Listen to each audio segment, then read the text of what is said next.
All right, so you see the press pool there, seeing the president on his way to the event space there in Egypt. Of course, Sharm el-Sheikh. As soon as he gets to that event space, we will take it live here on Right Side Broadcasting Network. Let's go to one of our sponsors here of this live stream broadcast. You see Perplexity. Always good to talk about Perplexity because, you know, at the end of the day, having an AI personal assistant, a lot of people saying, you know what, hey, there's enough going on in life. Why not have something like this to help you out? So a quick question for you as we await the president there in Egypt. How much time do you spend every day on a web browser? How much time do you spend clicking around online, searching, scrolling, typing endless tabs? It's a lot, right? Well, there's a new AI web browser from Perplexity called Comet. And I've used it, and it's completely changing the way you are able to interact with your browser. So using Comet feels more like having a personal assistant living in your web browser that can actually do things for you across the internet. Actually do things, not just give you answers. So you can ask Comet to handle tasks for you, and it literally clicks, types, searches, and scrolls just like you would to get things done for you in the background while you go about your day. So Comet can shop for you, make reservations, book travel, summarize articles or videos, send emails, schedule meetings, and a lot more to make your life easier. All you have to do is download Perplexity's new AI web browser, Comet, by heading to that website you see on the bottom right of your screen, and let your browser work for you. Plus, right now, when you download Comet, you get a month of Rumble Premium for free. Again, that's pplx.ai/RSBN. You see it at the bottom right of your screen. You can go now and take back your time online. Also, crypto.com. Let's be clear. Cryptocurrency is no longer emerging. It's here.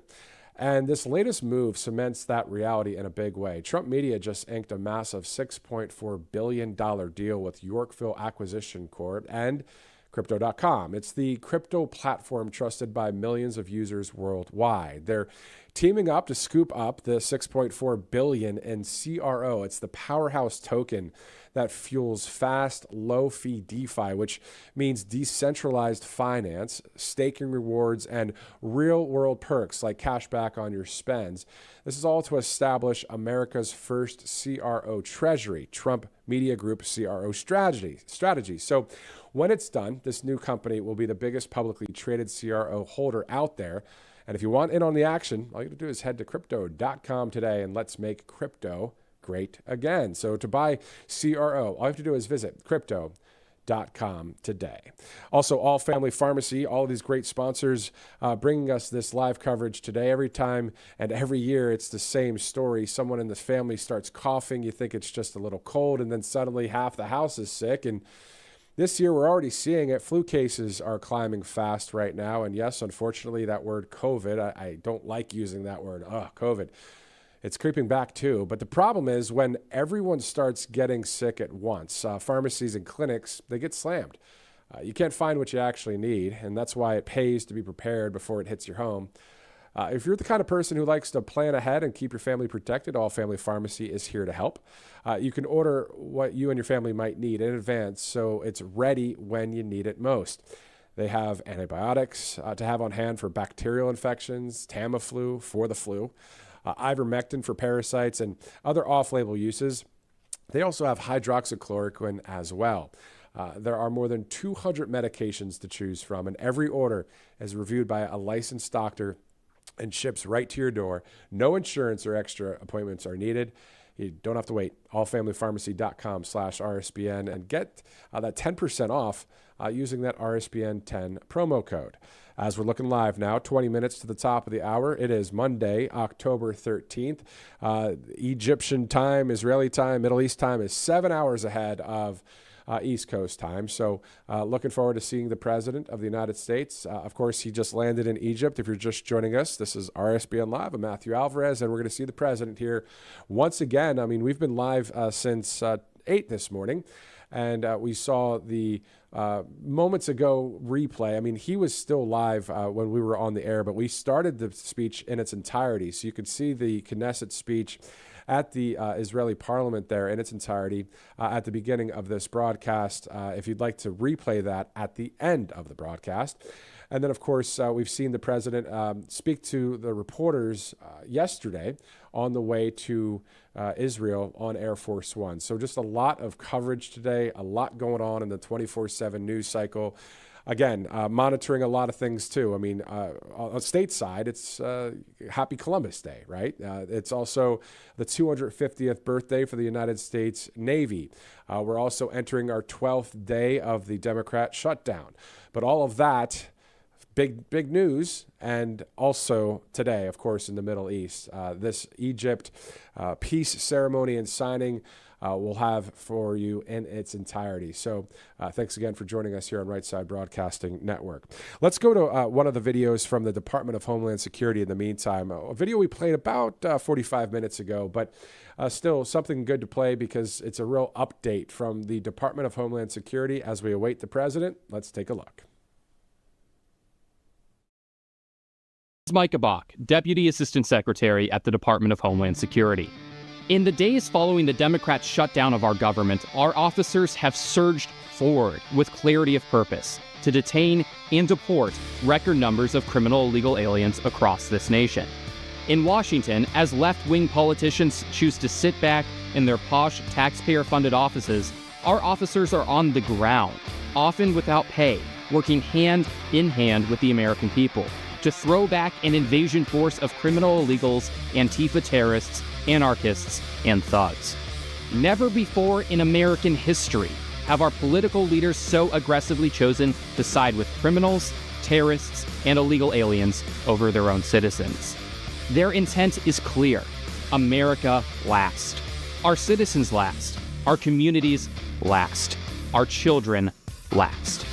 Violence against law enforcement has reached unprecedented levels, all with the explicit or tacit endorsement of left-wing leaders. Gangs, cartel members, and terrorist organizations have placed bounties on the heads of law enforcement officers: $2,000 for kidnapping, $10,000 for murder. While online left-wing activists urge their followers to engage in increasingly violent acts against our law enforcement. In Chicago, a criminal illegal alien and Latin Kings gang member placed a hit on the commander-at-large of the U.S. Border Patrol, Chief Gregory Bavino. At the direction of Secretary Noem, our agents moved swiftly in a targeted operation, and he was arrested this week. Secretary Noem has joined federal law enforcement operations on the ground in Chicago and Portland, two cities that have been torn apart by the pro-crime policies of their sanctuary politicians. Unlike previous leadership, Secretary Noem is committed to joining our officers in the fight, leading from the front, and delivering historic results for the American people. There is an underlying consistency in these cities whose leaders support criminals over citizens and illegals over Americans. It's weakness, it's self-service, and it's an institutional rot that has catastrophic results for Americans. Under President Trump's leadership, the Department of Homeland Security is taking decisive action to restore order in Portland. We are deploying additional resources to apprehend rioters and Antifa members engaged in domestic terrorism. These targeted operations will ensure that lawlessness is met with justice, and we are committed to ending this violence. Despite relentless challenges, DHS is delivering results for the American people. This week, we achieved an historic milestone, the lowest number of southwest border apprehensions in 50 years. September marked the 5th consecutive month with 0 releases by the Border Patrol.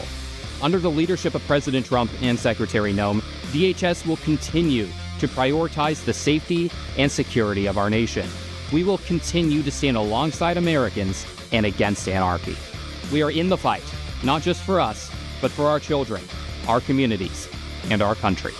We'll see you next week. Another great update there from the Department of Homeland Security. That's what's great about what we're seeing with various departments out of Washington, D.C. They are bringing truth and transparency, which is always good to see. But they have these great videos that we're able to play just to inform all of you out there that may not be on X all the time, Truth Social, or you have your own things going on in life. So it's great to have you choose us here and we're able to relay information that we see out there, including, every night we get the president's public schedule, and we're talking 7 days a week, even on the weekends when there's no public schedule for the president, like on a Saturday sometimes. So we're always there for you when it comes to that, and glad you chose us here at Right Side Broadcasting Network. Let's look at some videos. Speaking of that, let's look at the Egyptian Air Force, again, escorting Air Force One. This was within the hour, as Air Force One has since landed at this point, but this is a video from Margot Martin that we saw earlier today.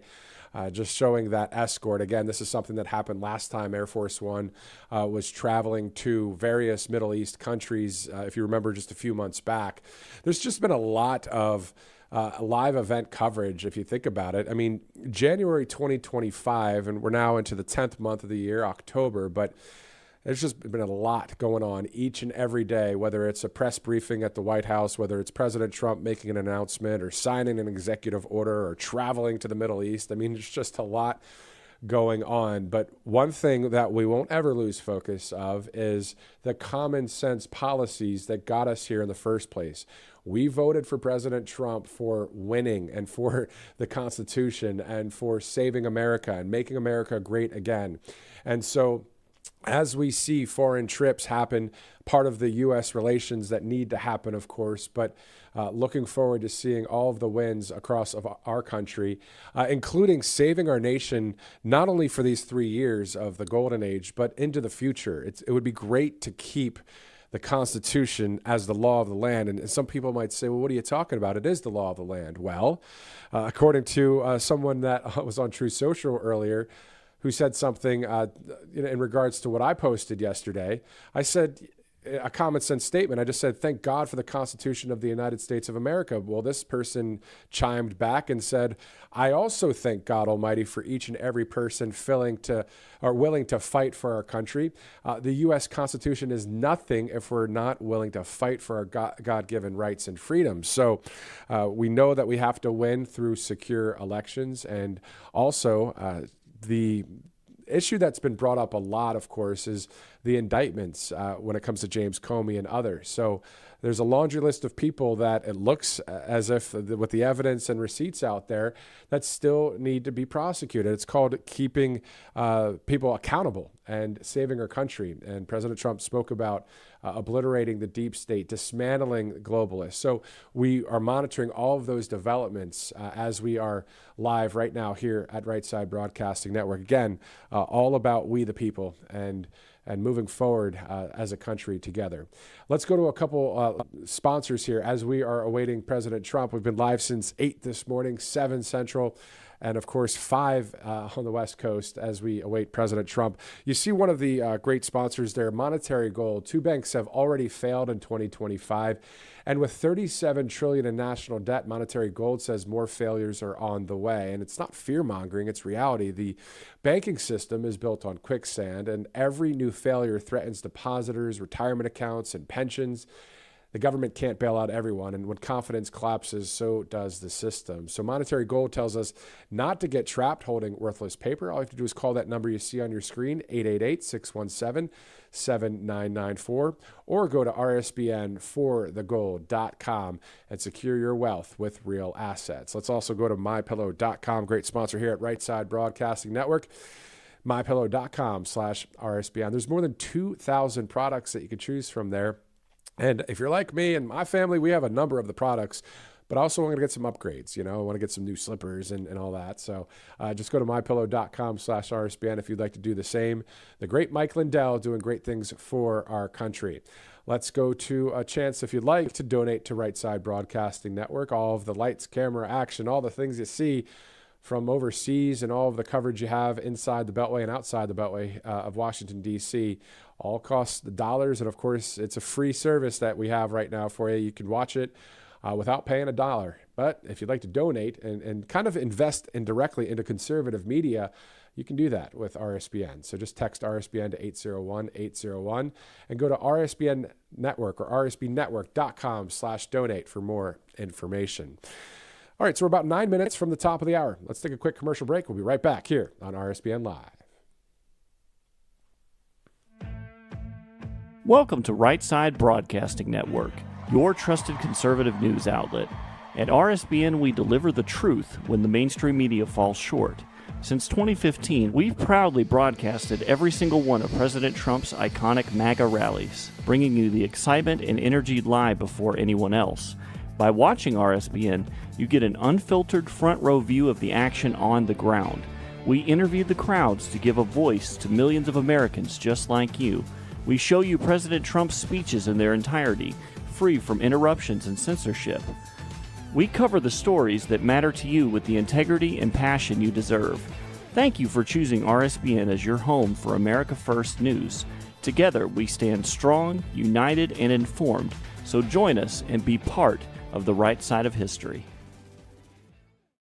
Every once in a while, something big happens, something that changes everything. And now, in a defining moment for crypto, Trump Media Group and Crypto.com are joining forces to acquire up to $6.4 billion of CRO, launching America's first ever CRO treasury, empowering the Kronos blockchain. This is more than a partnership. It's the future of finance built in America. For more, visit Crypto.com, where millions trade CRO every day. Tired of being told no by your doctor, your pharmacy, or worse, your insurance company? You're not alone. Millions of Americans are waking up to a broken healthcare system. That's why more and more people are turning to All Family Pharmacy. We believe in medical freedom.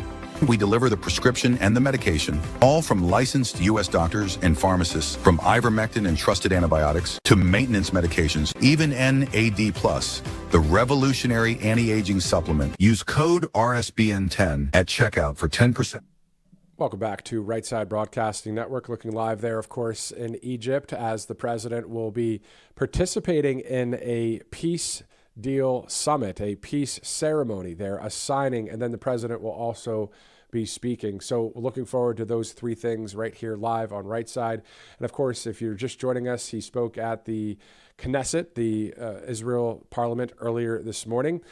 This original scheduled time was 4 a.m. Eastern. Of course, that's 7 hours behind Israel, but it was much later that the president actually got to that podium and spoke. But of course, we've seen him a lot this morning. So thanks again for sticking with us as we are standing by for President Trump. We are told that the president is in the building now there in Egypt, specifically Sharm el-Sheikh, Egypt, to lead that Middle East peace ceremony. And looking forward to seeing the president coming up any minute from now. Also, in the meantime, the United States Navy, of course, celebrated 250 years. Let's take a look at a video as we await the President of the United States.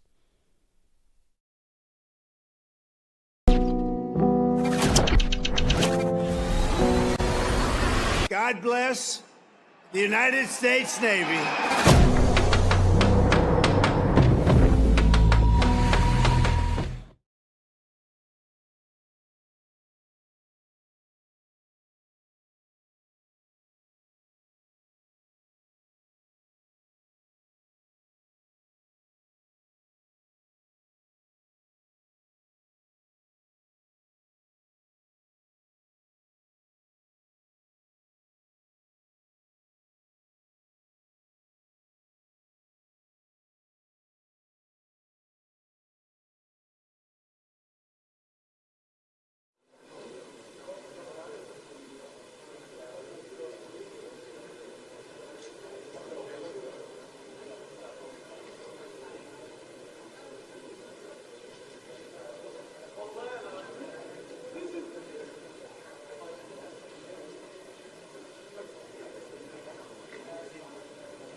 You want to take a couple of questions?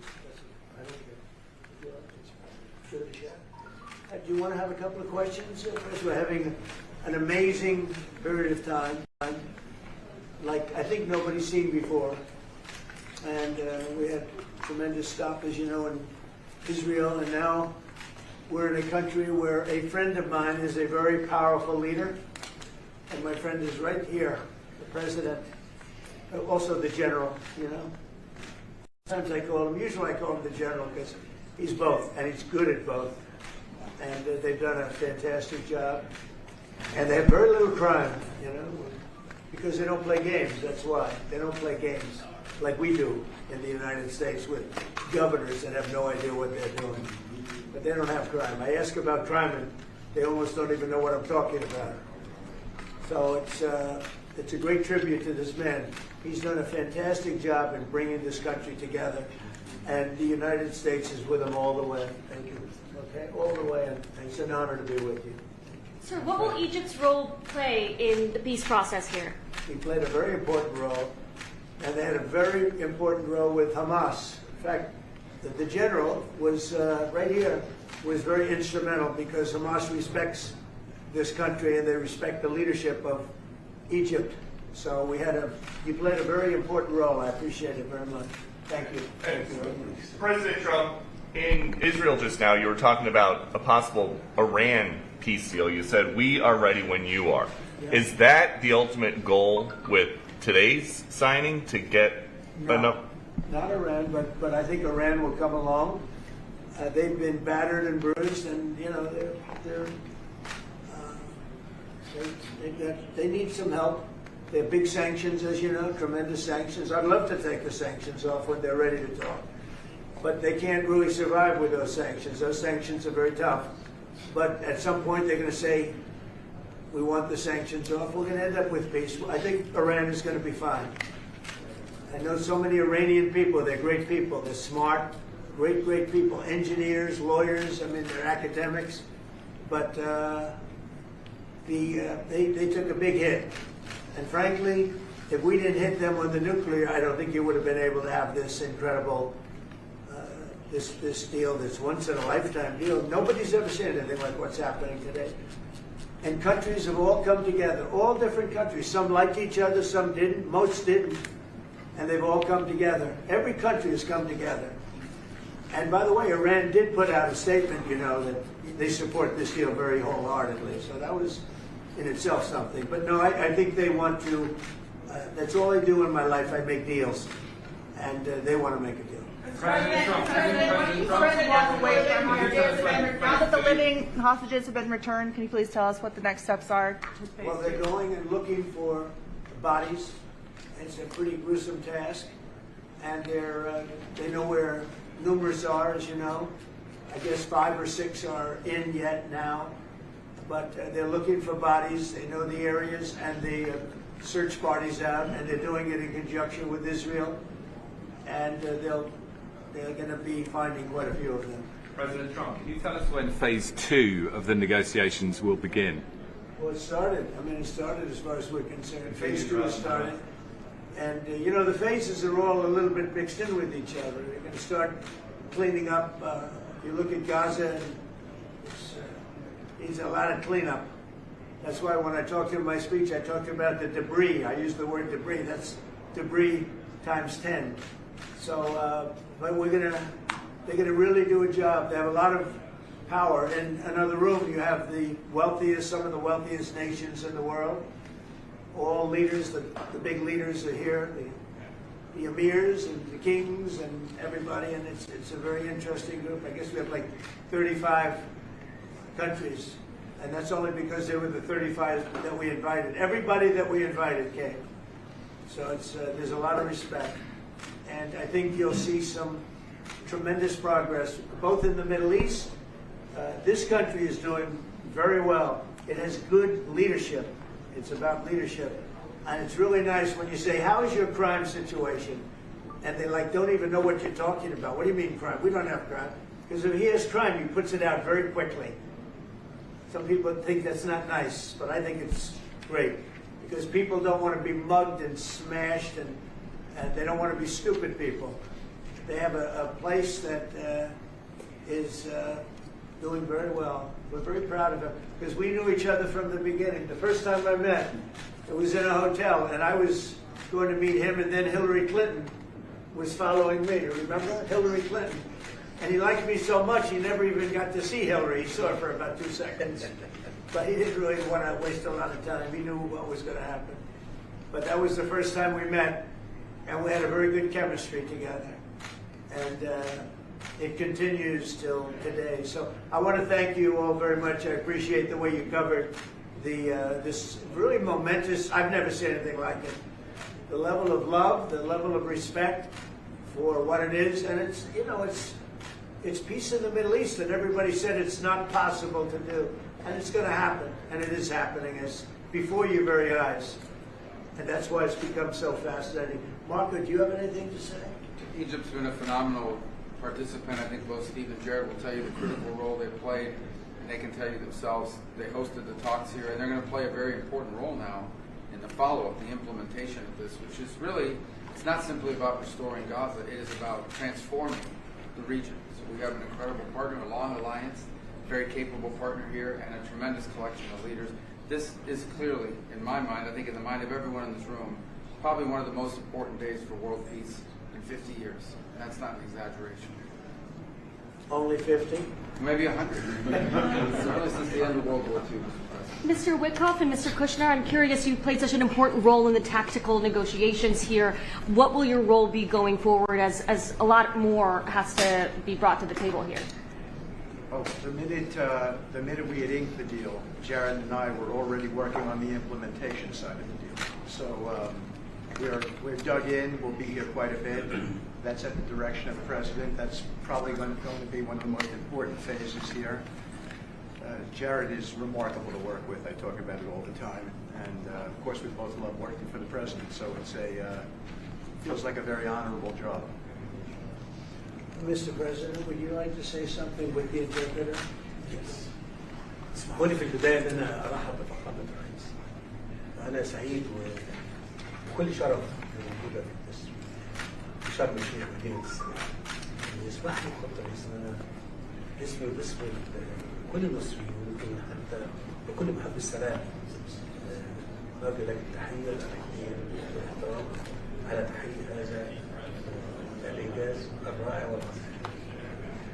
Well, first of all, Your Excellency, I welcome you to Egypt. It's a great pleasure and an honor to have you with us here in the city of peace, Sharm el-Sheikh.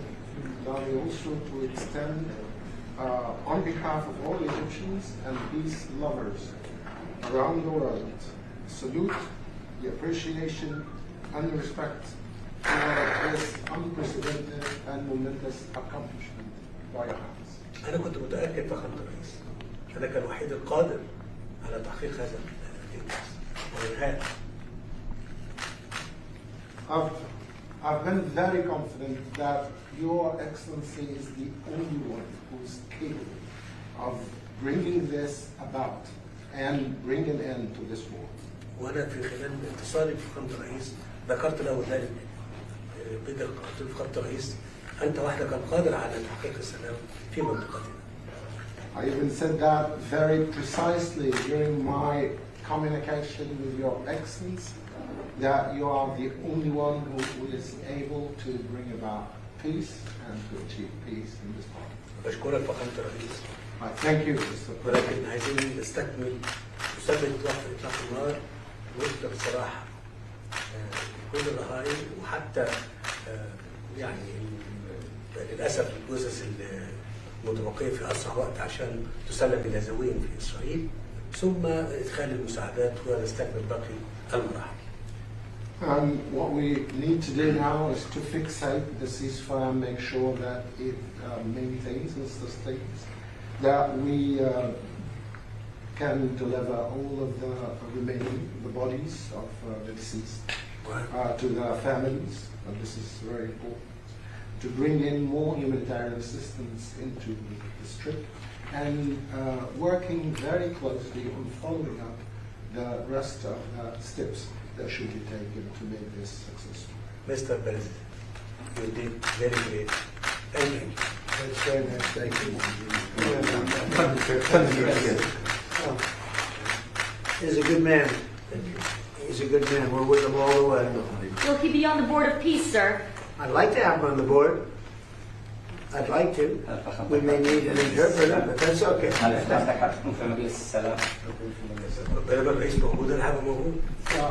as the President, His Excellency, You can't do better. the Board of Peace, I'll be there. We've had many leaders want to be on the board, actually. The Board of Peace, it's taken on, Steve, I'd say a life of its own. Do you want to discuss that? What's happened? I think we have a long list of applicants to be on that board. Everybody wants to do it. That's very nice. That's better than the other way. Usually it's the other way. Nobody wants to be on the board. But it's really taken on, this whole thing has taken on a life that's very different. So it's been really a great honor. And you people have done a fantastic job, I want to tell you. We appreciate it very much. Thank you very much, everybody. All right, thank you. Thank you. Hold it 1 second. أنا عايز دعم فخامة الرئيس ورعايته معانا في مؤتمر إعادة العمل. I just want and look forward to Your Excellency's support and your sponsorship with us in the conference for the reconstruction. Thank you. 100%. Thank you. Thank you, everybody. All right, thank you, Brad. You guys, let's go. Thanks, guys. Let's head out. Thank you.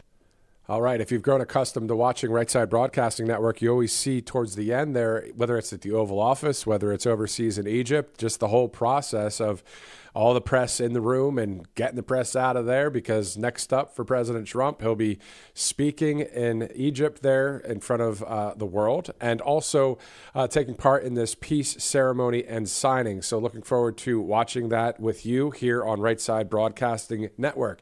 For those of you just joining us, the president, of course, he addressed the Knesset in Jerusalem this morning. This on the heels of the freeing of 20 Israeli hostages. And of course, next up for the president is the peace ceremony, the signing, and also after that peace deal signing, the president will deliver remarks. So we'll have that all for you. On top of that, I believe we'll be also seeing Air Force One once again today when the president departs from Egypt and heads back to Joint Base Andrews, of course, in Maryland, back here in the United States. So looking forward to all of that coverage. Thanks so much for streaming in with us. I was talking about the Israeli parliament, the Knesset, just moments ago, and we have a few clips from this morning. So let's listen in on President Trump from earlier this morning. After 2 harrowing years in darkness and captivity, 20 courageous hostages are returning to the glorious embrace of their families, and it is glorious. 28 more precious loved ones are coming home at last to rest in this sacred soil for all of time. And after so many years of unceasing war and endless danger, today the skies are calm, the guns are silent, the sirens are still, and the sun rises on a holy land that is finally at peace, a land and a region that will live, God willing, in peace for all eternity.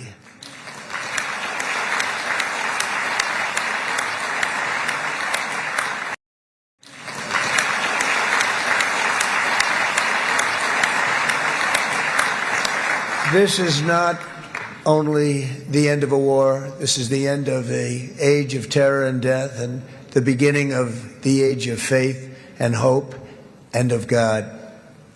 It's the start of a grand concord and lasting harmony for Israel and all the nations of what will soon be a truly magnificent region. I believe that so strongly.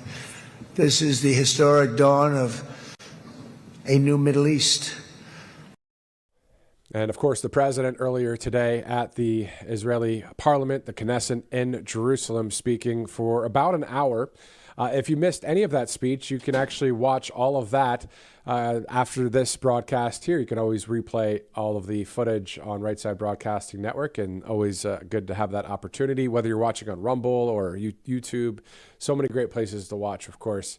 Right Side Broadcasting Network. All of this brought to you by All Family Pharmacy. Every year it's the same story. Someone in the family starts coughing, you think it's just a little cold, and then suddenly half the house is sick. And this year, we're already seeing it. Flu cases are climbing fast right now, and yes, COVID's creeping back too. But the problem is, when everyone starts getting sick at once, pharmacies and clinics, they get slammed, and you can't find what you actually need. That's why it pays to be prepared before it hits your home. So if you're the kind of person who likes to plan ahead and keep your family protected, All Family Pharmacy is here to help. You can order what you and your family might need in advance, so it's ready for you when you need it most. And they have antibiotics to have on hand for bacterial infections, Tamiflu for the flu, ivermectin for parasites and other off-label uses, and hydroxychloroquine as well. There are more than 200 medications to choose from, and every order is reviewed by a licensed doctor and ships right to your door. No insurance or extra appointments needed. Don't wait. Visit allfamilypharmacy.com/RSBN and get 10% off with the RSBN 10 promo code and get your medicine cabinet ready today. All right, let's also go to monetary gold. Two banks, unfortunately, have already failed in 2025. And with $37 trillion in national debt, monetary gold says more failures, unfortunately, are on the way. So it's not fear-mongering, it's reality. The banking system is built on quicksand, and every new failure threatens depositors, retirement accounts, and pensions. The government can't bail out everyone, and when confidence collapses, so does the system. Monetary Gold tells us not to get trapped holding worthless paper, so just give them a call, 888-617-7994, or you can visit rsbnforthegold.com today and secure your wealth with real assets. It's 11:12 a.m., Thanks again for streaming in, looking live there, of course, at the event in Egypt. In the meantime, for those of you that have just joined us, we did get a press gaggle from Air Force One as President Trump was traveling from the United States over to Israel just within the 24/7 news cycle. Some news came out of that press gaggle, so why don't we take a look at that as we await the president. And again, if the president and the event starts even in the middle of this replay, we'll be going directly to Egypt as we get ready for this peace ceremony, this Middle East peace ceremony and signing. But for now, let's go to Air Force One as the president took on questions from reporters within the 24/7 news cycle.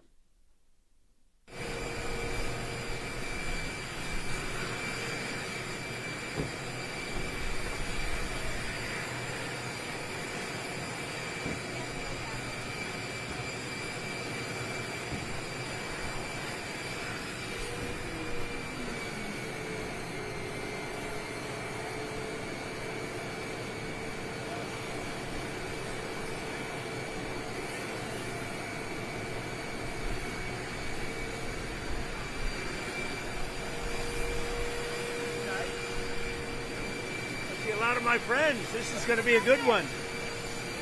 So this is going to be a very special time, and I guess if you read your own papers and your own networks, everybody's very excited about this moment in time. So I'll see you on the plane. I think you're traveling with us, but this is a very special event. They had 500,000 people yesterday and today in Israel, and also the Muslim and Arab countries are all cheering.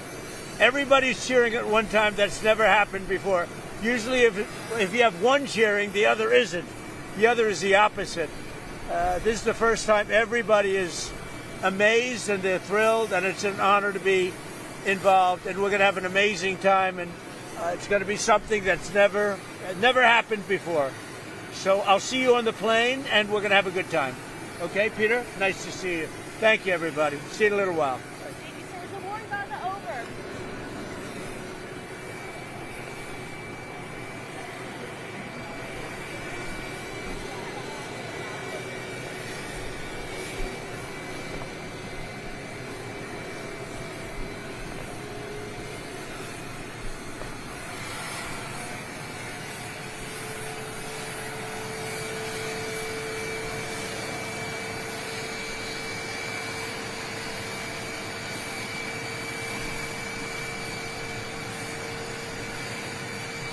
More comfortable. It was a little wet out there.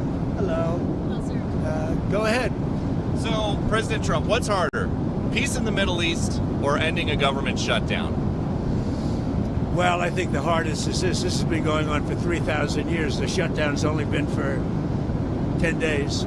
So I think the shutdown, it's gotten to be almost customary, but we're taking care of it. We've got the military paid in full, and we're doing a lot of things. We're ending some programs that we don't want. They happen to be Democrat-sponsored programs, but we're ending some programs that we never wanted, and we're probably not going to allow them to come back. I think they made a mistake. I think they made a big mistake. This is really a Schumer shutdown because he's become sort of irrelevant, and he wants to make himself relevant again. And in terms of the politics of this historic peace deal that we're on the way to go sign right now, you would think it's good for everybody, but at a rally this weekend, they were cheering for you and they were booing Netanyahu. What's up with that? I don't know, but we're going to make everybody happy. The one thing I can tell you is everybody is happy, whether it's Jewish or Muslim or the Arab countries. Every country is dancing in the streets, and it's a point in time. I don't think you'd ever see it again. They've never seen it for 3,000 years. If you like one group, you don't like the other group. And if you like the other group, you don't like the first group. And this is the first time they've ever seen where everybody is unified, because as you know, we're going to Egypt after Israel, and we're going to meet all of the leaders of the very powerful and big countries and very rich countries and others, and they're all into this deal. Everybody's into it. It's never happened before. So I would say this is a lot tougher, but we'll see how it all works out. Mr. President, Benjamin Netanyahu, the Prime Minister, has not gone so far as to say the war is over. In your view, is the war between Israel and Hamas over? The war is over. The war is over, okay? Do you understand that? Mr. President, is the ceasefire going to hold? Are you confident the ceasefire will hold? Say it. Are you confident that the ceasefire is going to hold? I think so. I think it's going to hold. I think people are... a lot of reasons why it's going to hold.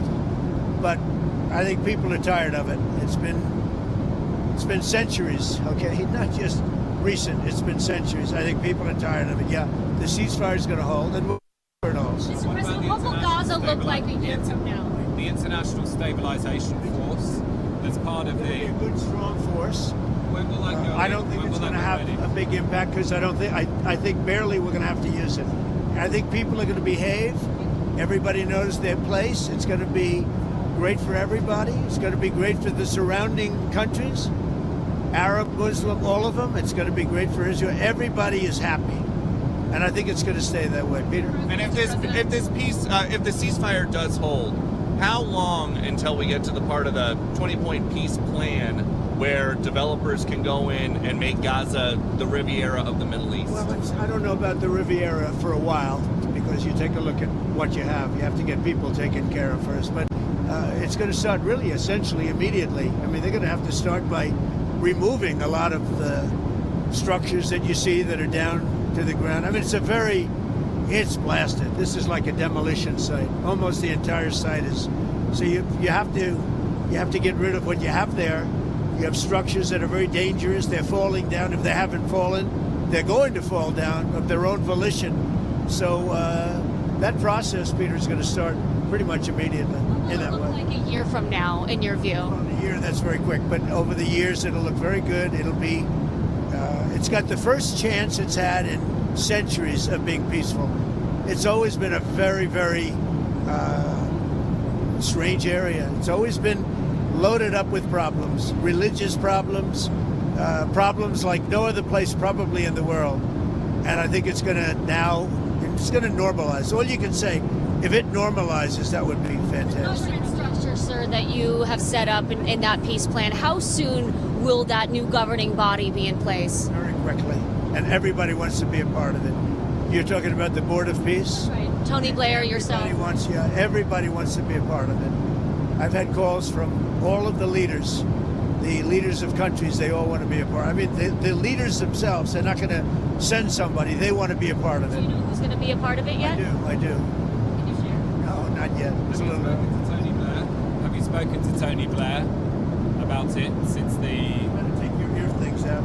Have you spoken to Tony Blair about it? You know, first I want to find out that Tony would be popular with all, because I just don't know that. And I like Tony. I've always liked Tony, but I want to find out that he's an acceptable choice to everybody. What guarantees have you been able to give to both the Israelis and the Arab countries? Guarantees. The Israelis are very concerned. We have a lot of verbal guarantees too, and I don't think they're going to want to disappoint me. I have a lot of verbal guarantees that aren't down in writing, but they were given to me, and I believe they're going to be held very strongly. That's why I think it's going to be successful. Mr. President, you have to. Oh, look who we have. Hi, Katie. Let me shake you. Good to see you, Mr. President. Good to see you.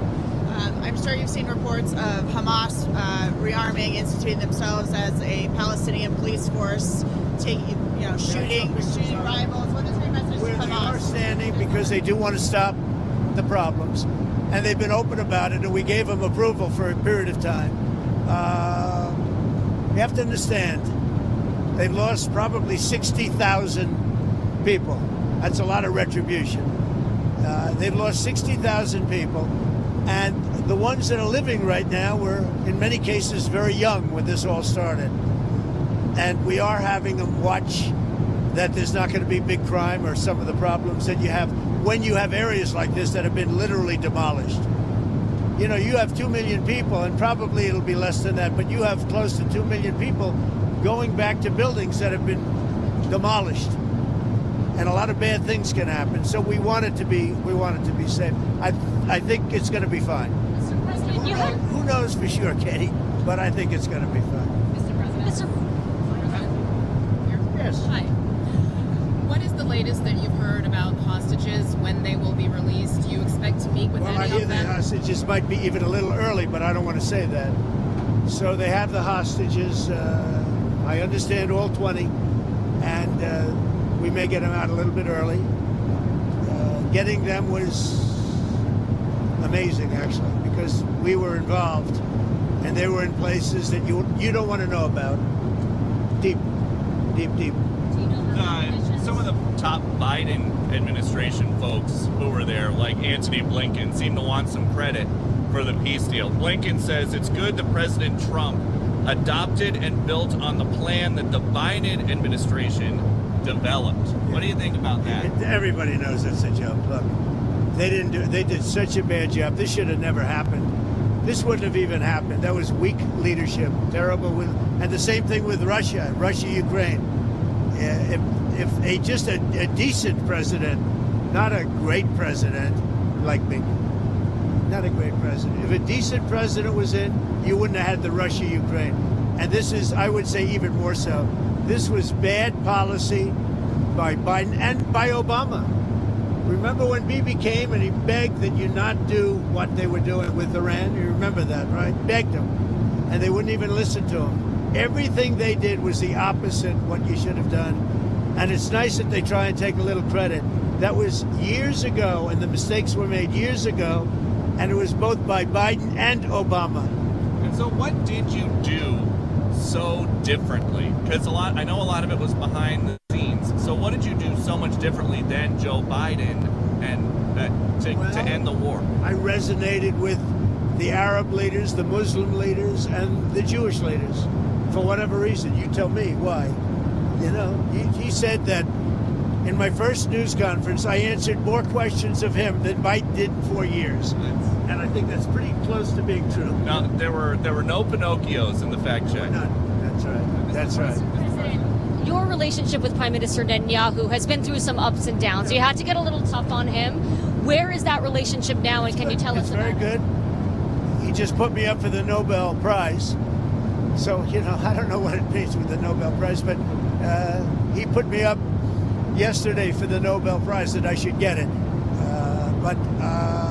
So, I mean, I think it's very good. Has he made commitments to you personally about moving forward to the next phase of peace? Look, let me tell you, he's a wartime president. He did a very good job.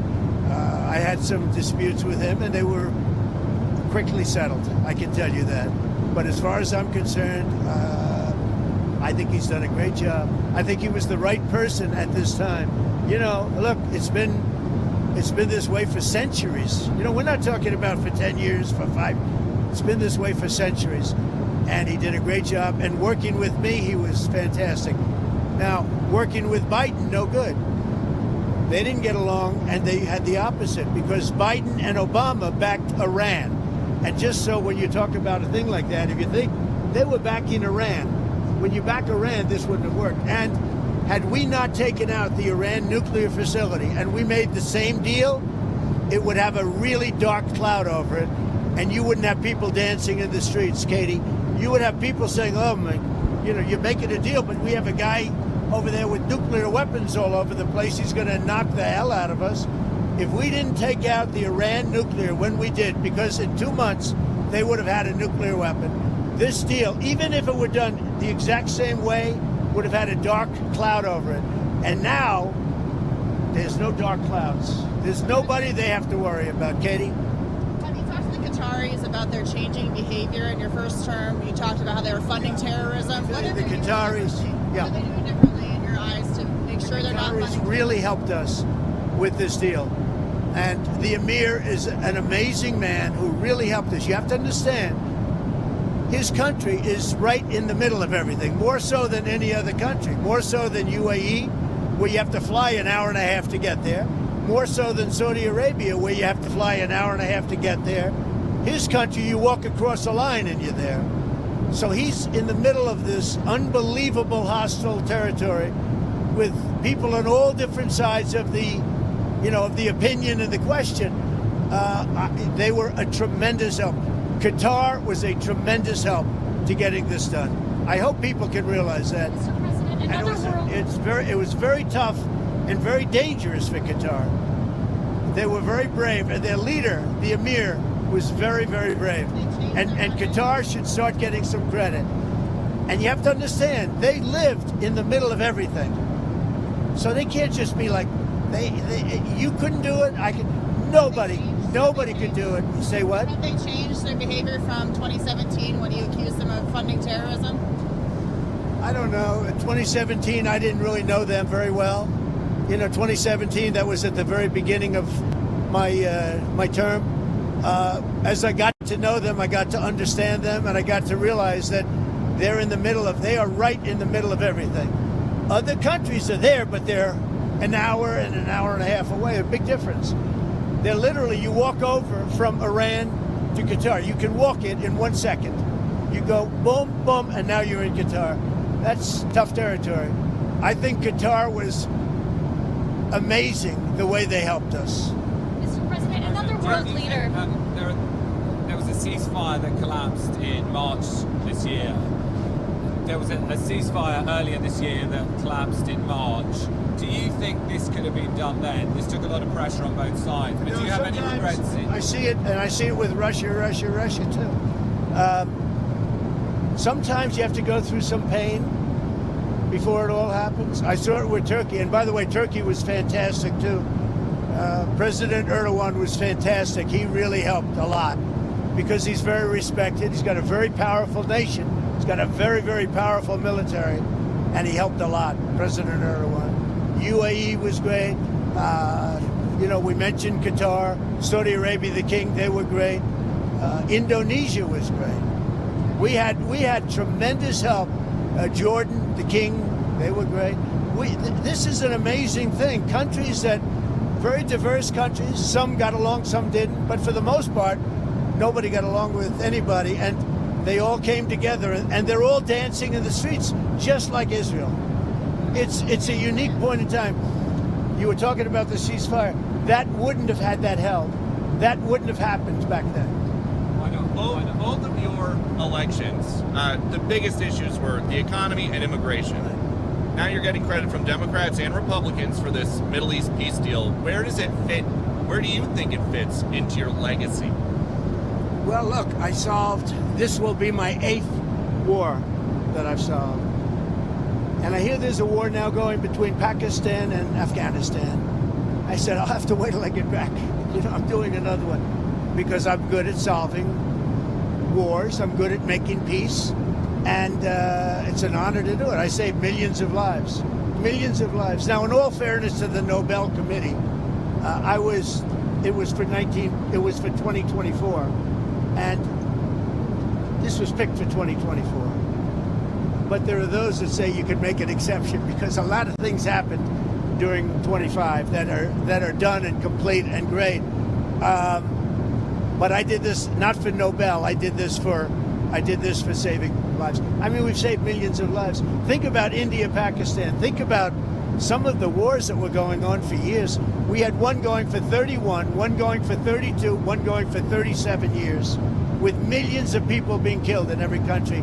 And I got every one of those done, for the most part, within a day.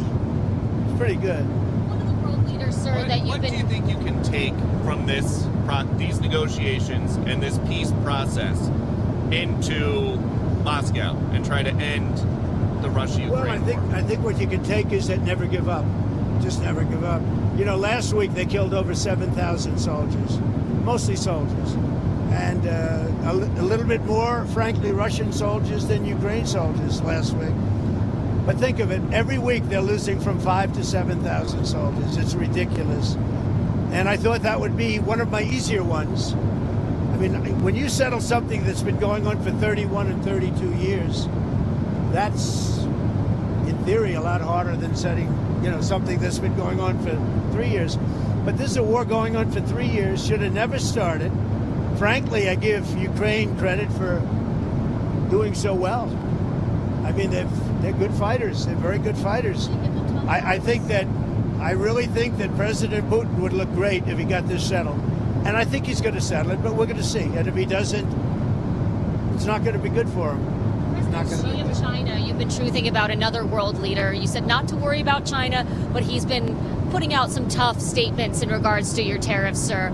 Are you planning to speak with him? When's the last time you spoke? We're putting out tough statements because we are taking in hundreds of billions of dollars, not only from China, from other countries. We've become a wealthy country again, and the tariffs have given us diplomatic strength. They've given us negotiating strength. I settled a few of the wars just based on tariffs. I said, as an example, with India and with Pakistan, I said, if you guys want to fight a war and you have nuclear weapons, I'm going to put big tariffs on you both, like 100%, 150, and 200%. No, don't do that. I said, I'm putting tariffs. I had that thing settled in 24 hours. If I didn't have tariffs, you could have never settled that war. You do that better than anybody, McGee. First war tariffs on China. Are you considering walking that back? Who are you with? Politico, Dasha Burns, sir. Dasha Politico. Politico's gone bad. They've been so wrong about everything. Politico has been so wrong about everything. Let's get somebody else to ask some questions. You mind? Is that all right? Because Politico is fake news. Do you plan on meeting with Xi now when you go to Asia in a couple of weeks? Well, you saw the statement I put out that he had a bad day. Right. And I think we're going to be fine with China. Look, I have a great relationship with President Xi. He's a very tough man. He's a very smart man. He's a great leader for their country. He's a great leader. And I have a great relationship with him. I think we'll get it set. I know what happened. I really understand what happened. And I'm not even saying he's wrong. But then we met him with something much tougher than what he did to us. Again, because of the tariffs, it's much tougher. Would you ever visit Gaza? What? Would you ever visit Gaza? I would, yeah, I would. I'd be proud to. I see it. I mean, I know it so well without visiting, but I do see it. Yeah, I would, actually. I'd like to do it. I'd like to put my feet on it, at least. But I think it's going to be a great miracle over the coming decades. And, if you go too fast, that's not going to be good. You have to go at the right speed. You can't go too fast. Mr. President, who are you with? BBC, Tom Bateman, BBC, with the radio call. Nice accent. Thank you. When Steve Witkoff was in Hostages Square last night, he mentioned Prime Minister Netanyahu and the crowd booed. I wondered if you saw that and what you made of that. I also saw the crowd cheer when he mentioned Trump, like really cheer, and it's an honor. No, as I said, I think Bibi did a great job. I had some words with him a couple of times where I didn't agree, and he was always, he was the right guy at the right time. But are you confident, because many Palestinians will be concerned that after the hostages are handed over, that Israel might restart the war for some reason? Are you? I'm not worried about anything. I think we have a great deal, and it's a great deal for everybody. A great deal is a deal where everybody's happy. And every country, they're dancing in the streets. That's a great deal. It's a unique period in time. So, President, November 1st, 100% tariffs on China is what you said. Is that still the plan? Yeah, right now it is. Yeah, let's see what happens. For me, you know what November 1st is? An eternity. November 1st is an eternity for me. So there's For somebody else, it's right around the corner. For me, when I hear November 1st, it's an eternity. Go ahead. You had talked a couple weeks ago, you were doing an interview, and you talked about how you hope to end the war in Ukraine because it might help you get into heaven. How does this help? Does this help? I mean, I'm being a little cute. I don't think there's anything going to get me in heaven. Okay, I really don't. I think I'm not maybe heaven bound. I may be in heaven right now as we fly in Air Force One. I'm not sure I'm going to be able to make heaven, but I've made life a lot better for a lot of people. And as an example, had the election of 2020 not been rigged, you would have millions of people living just in Russia, Ukraine alone. That would have never happened, and it didn't happen for 4 years. And I knew Putin very well. It was the apple of his eye. All the things I've said would have never happened. We had an incompetent administration. We had an incompetent president. And because of a crooked election, millions of people are dead. And by the way, the Israeli thing was much harder to get settled because of the past administration. Okay? Rest. Enjoy yourselves. Say hello to your boss. And I'll see you guys, right? Good. So before you go, can you tell us about your conversations with President Zelensky? Did you talk about We had a very good conversation this morning and yesterday. And he basically would like to, as you know, we are not sending any weapons. We're sending them to NATO, and NATO is paying, which is a big difference between Biden and Trump. Because Biden gave them $350 billion, and we didn't. We gave them nothing, but we gave them respect and some other things, frankly. So we talked about weapons, and the weapons are sent to NATO, and NATO then sends us a check. They pay for them in full, and they would need more weapons, and we're looking into doing that. We hope we're going to be able to provide them. Our country needs weapons.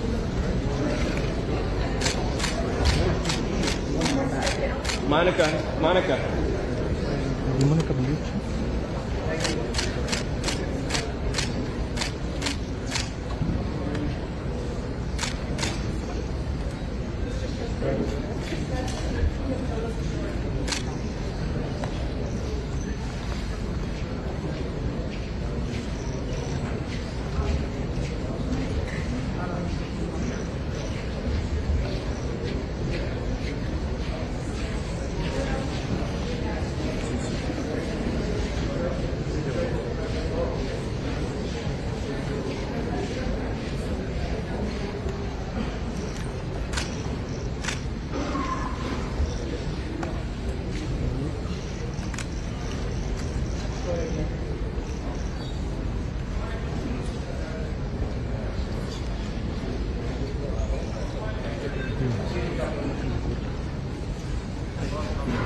You don't want to present anything.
You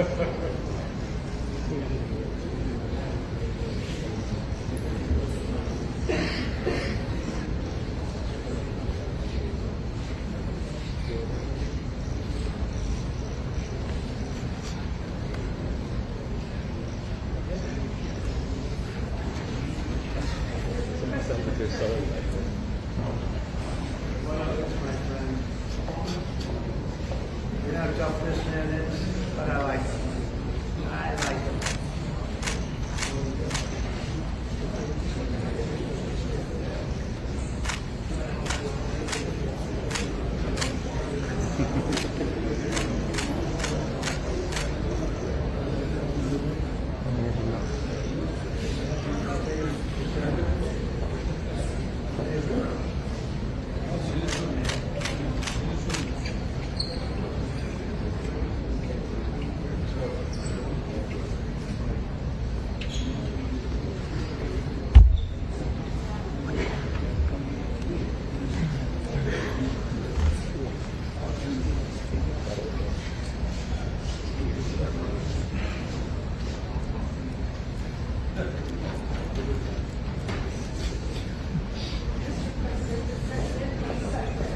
سماحة العدة اللي معي العدة اللي معي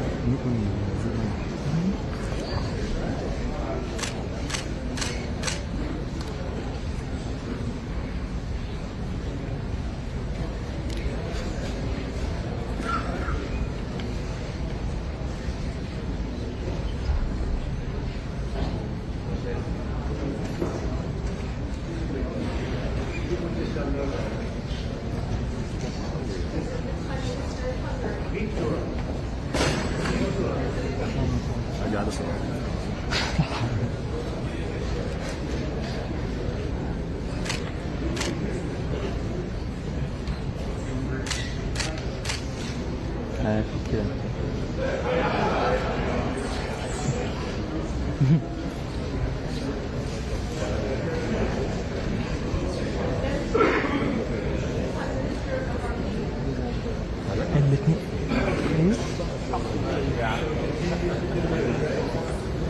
هو الاثنين زد 9 ألماني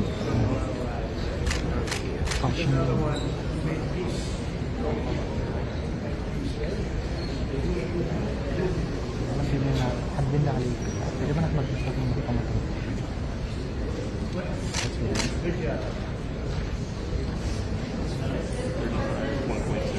That's what I'm shooting at, so it's nice. 35, yeah, fixed.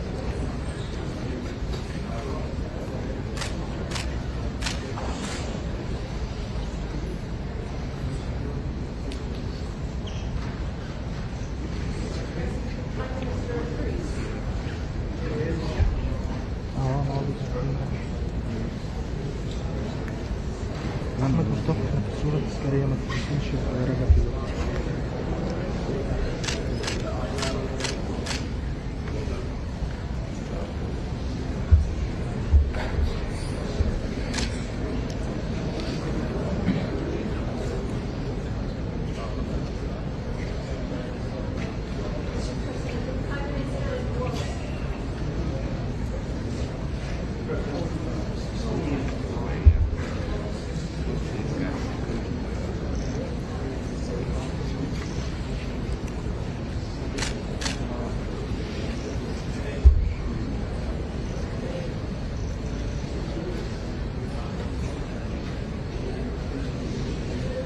الاثنين بص بعد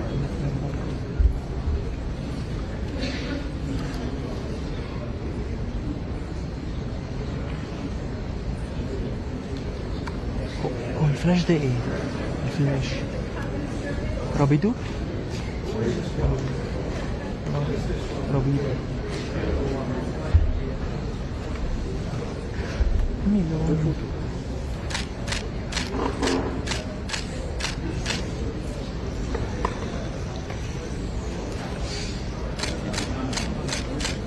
البوغرة بوغرة There he is. Gave me a nice nomination.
Ha bu kadar. Evet, arkası bize de arkası. Typing de.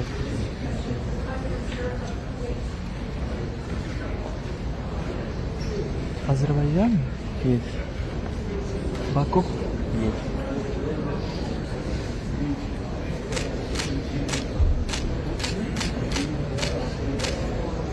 Azerbaycan çok güzel. Çok güzel. Evet.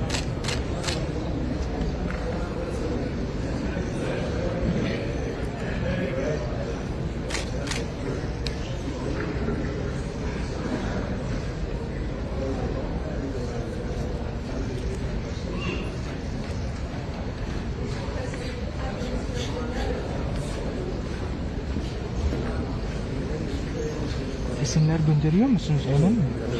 Evet. Ha. İnternet? Evet.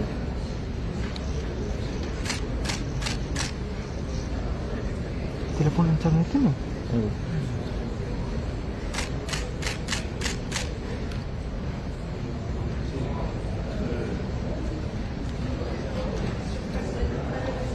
Reklam var.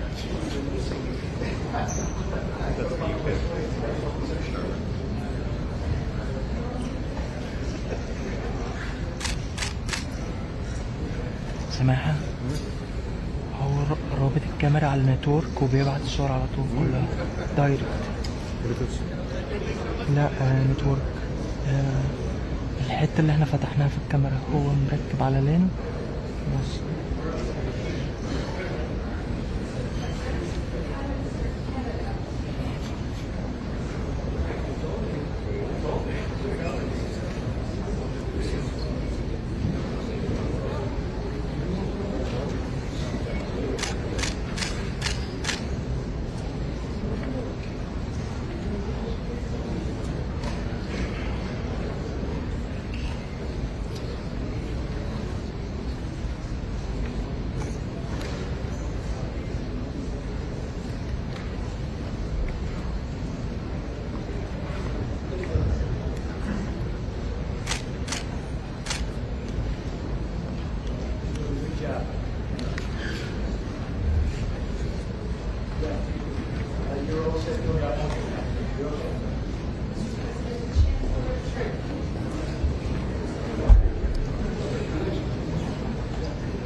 Dört tane şekil atmış olmak. Sen önümüzdeki de ben görürsen neyse abi. Yukarıda da atmış abi.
Kena jawab ya hayo.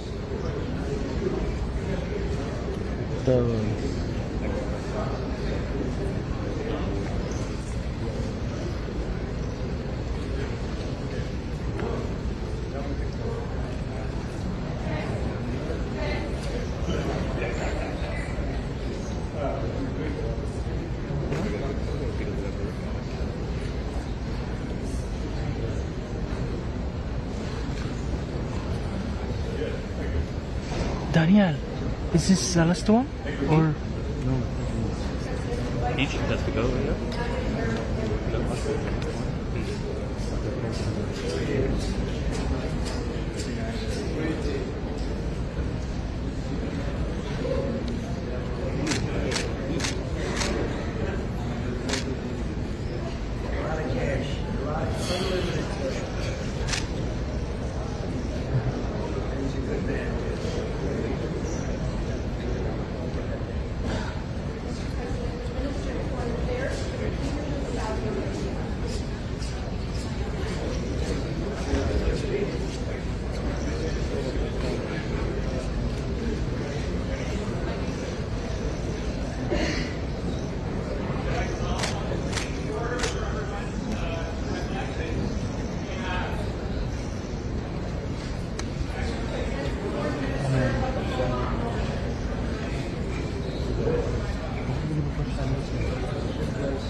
In Japan.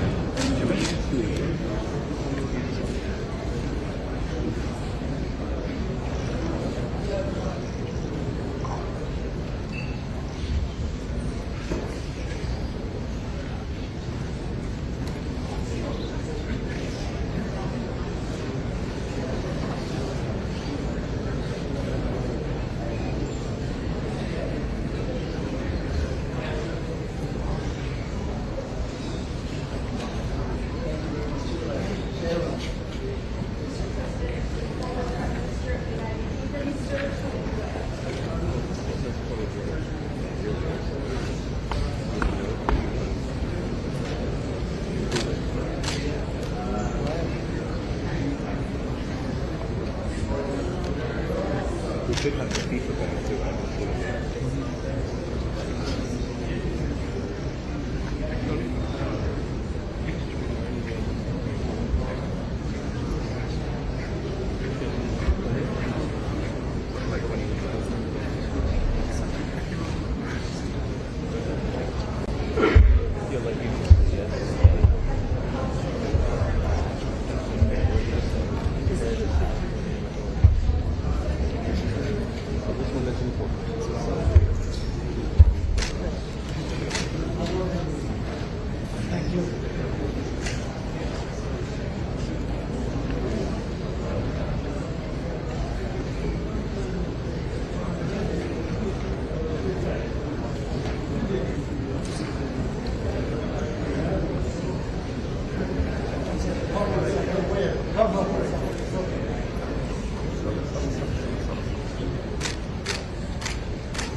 كده نبدأ من أول تاني؟ لا هيوقفوا بقى يبدأوا يوقفوا الناس.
Hey, Florio. We can't see the people in the back row. We can't see the people in the back row. If they take a step down in the front, we can get them all. هتنزل كل دول؟ ده بيطلب المستحيل.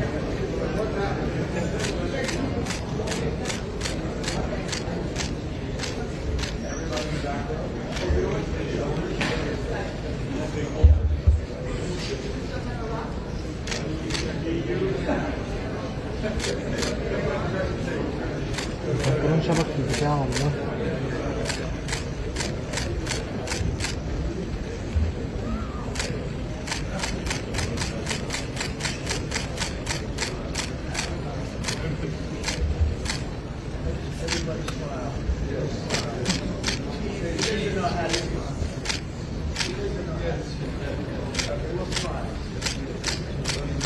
Just made a big deal today, so we'll smile. The biggest effort, right? Back. عجب جنبي هيوديني في داهية ما تزقنيش. The press has treated us very well. Everybody likes us. The press is actually. Thank you very much, everybody. Thank you.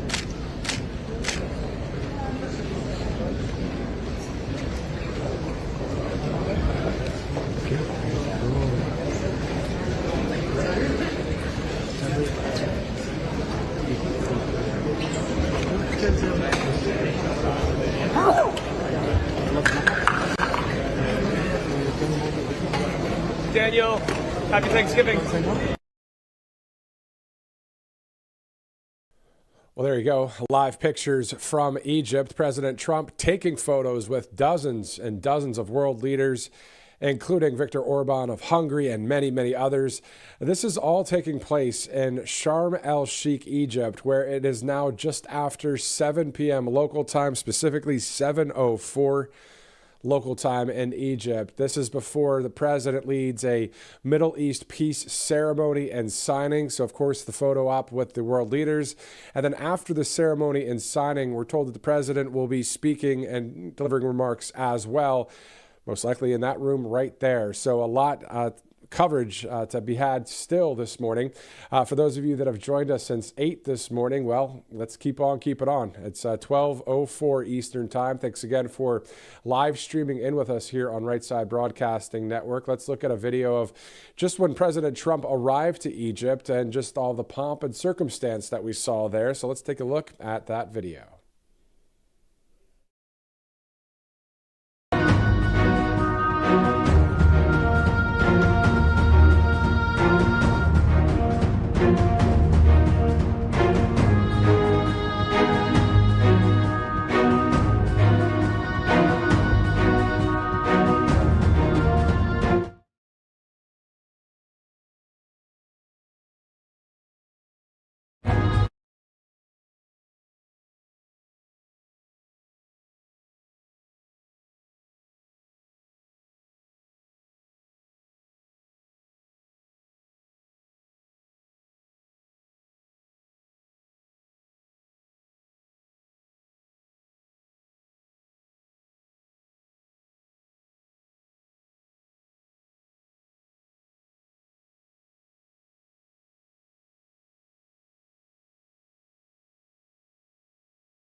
If you guys see it on Truth Social or on X, it says in all caps, the Peace President, showing Peace 2025 and the President standing there in the middle. That posted at 10:49 Central, so 11:49 Eastern Time. Let's go to a couple sponsors as we await that room to fill up and see the President there leading this ceremony of peace and also the signing and speech. Kalshi.com/RSBN. You know, if you go to Kalshi now, I'm sure there's a lot of different questions and answers that people are betting and checking out polls and all of that on Kalshi.com. So you can go to Kalshi.com/RSBN or just go to that QR code that you see there at the bottom of your screen, or you can download the app. More than 1 million users on Kalshi. So a lot of people enjoying that site. Great to have them as a sponsor here at Right Side. Same thing with angelpaste.com out of Spring, Texas. Of course, if you use the RSBN promo code, you'll get that percentage off. It'll save you some money, but also you're going to get some great products. So angelpaste.com, they hire military veterans, longtime sponsor here at Right Side Broadcasting Network. All right, so it's 12:07, looking live there in Egypt. Of course, President Trump started his day in Israel and now just south to Egypt. And then we'll also be seeing the president board Air Force One to head back to Washington, D.C., of course, first to Joint Base Andrews in Maryland. And then if the weather permits, he'll be taking Marine One back to the White House or through the motorcade. That determines, that all depends on the weather. He actually took the motorcade in the Beast from the White House to Joint Base Andrews yesterday because there was a weather situation there. So they didn't fly the chopper, but we'll see what the weather is like later tonight. So again, it's about 7:07 local time in Egypt. We're told in 12 hours from now, so 12 hours from now, Eastern time, the president will be back at the White House. So just a lot going on there for the commander-in-chief. Of course, Rapid Response 47 saying the peace president in all caps there. Peace is always a good thing. So looking forward to seeing the president speak here in just a bit. And of course, this peace ceremony and signing. And then tomorrow, we know that the president is going to hold an event at the East Room of the White House. I don't know how he's going to be able to get any sleep, maybe on the flight over, but we do know that tomorrow is a very big day for us in the United States, as it is October 14th. That is the National Remembrance Day for Charlie Kirk. And the president will award Charlie the posthumous award, the Medal of Freedom, the Presidential Medal of Freedom tomorrow. So it'll be quite the day to remember Charlie, and it's something that we remember every day. Still the other day, I just couldn't believe it. I was like, Charlie Kirk is not here with us. I just couldn't believe it. But he is someone that has impacted the world, as you guys have seen, when it comes to all of what he stood for: God, family, faith in Jesus, right? Freedom, country, the Constitution. So we'll have that coverage tomorrow. Not sure yet on the time frame yet for the event at the East Room, but we do know we're still in Monday right now. So it's 12:09 Eastern Time, Monday, October 13th. We'll be seeing, again, the President of the United States. This is probably, the 5th, 6th time we've seen him on camera live since 8 this morning Eastern Time. So for those of you that have been with us since 8, thank you again for streaming in. Those of you that have just joined us in the past hour or two, or even just now, thanks again for streaming in. My name is Matthew Alvarez. We are Right Side Broadcasting Network. This is RSBN Live. And of course, a shout out to RSBN host Robert McNeely as well. All right, so we know this, that this is day 13. I was saying day 12 earlier, I miscounted. It was day 13 of the Democrat government shutdown. And we're monitoring the latest developments out of Washington for that Democrat shutdown. And speaking of Washington, this morning, the Speaker of the House, Mike Johnson, spoke about President Trump's leadership in the Middle East. Take a look. For the first time in 738 days, there are no living Israeli hostages buried in the tunnels and being held at the hands of Hamas. In just 8.5 months in office, President Trump and his administration have ensured the safe release and the return of all 20 living Israeli hostages from Hamas captivity, putting a lasting peace within reach for a region where we have all aspired to that for generations. This is a day of profound hope and joy for the entire free world, and a day only possible under the leadership and strength and fortitude of President Donald J. Trump. and everyone recognizes that, and they're all talking about it around the world. With this historic achievement, President Trump has accomplished what others have only talked about or even tried and failed. Time and again, President Trump is demonstrating that America's strength delivers and ensures peace for freedom-loving people around the world. As we've said so many times, it's the perception of a strong America that really holds the terrorists and tyrants at bay. All right, so we head from Washington, D.C. back to the live pictures there in Egypt right now. The White House just posted on Truth Social and on X the following, saying, quote, "They're home," with a yellow heart. President Donald J. Trump meets with hostage families and listens to their stories in Jerusalem, with a few photos on there as well. So just monitoring all of the news that's happening today. What a way to start the week. Wow. Look at the bottom right corner. That is where I believe the signing for the peace ceremony will take place. So the Middle East peace ceremony there at the bottom right corner with the signing. And then I believe that the top right will be where President Trump will speak, as we saw the podium there earlier. So just a lot of live coverage going on right now. And a lot of camera angles, of course, and vantage points that we've seen since the top of the broadcast at 8 this morning, when we started out with President Trump speaking at the Knesset, of course, the Israeli parliament there. He spoke for about an hour. If you missed any of the coverage today, at the end of this broadcast, of course, you can always replay and scroll through and find the parts that you missed and check it out. But for those of you that have been sticking with us for the past 4 hours plus, kudos to you. That's a long time, but it's okay, because, you know, we want to see what's happening out there in our world. And this is definitely a huge story, international, national news. And this will lead every most likely local newscast out there because of the significance of this. And also the fact that, again, Rapid Response 47 on Truth Social is saying, quote, "the peace president." So a lot going on. Again, if you're just joining us, the president just took photos with dozens and dozens of world leaders, including Viktor Orban of Hungary, Meloni of Italy, Macron of France, and many others from across the region there. Keir Starmer out of the UK as well. So we're looking forward to seeing the president. We'll see him here soon. In the meantime, there's something stateside that, I've talked about a lot, even though we're doing a lot of Middle East coverage today. And I believe, Director, if we have this video ready, the United States Navy happy birthday video, it's 250 years today. So happy birthday to the Navy. The president, the account for Truth Social, posted a recent video, so we're going to get that one up and ready when we get an opportunity for that. But it's just a great video, just talking about the United States Navy's 250th birthday. A lot of 250 going around because, as you guys know, July 4th of 2026 will be our 250th birthday, as we remember July 4th of 1776. So. And I was looking the other day at how old countries are, and it's obviously a laundry list.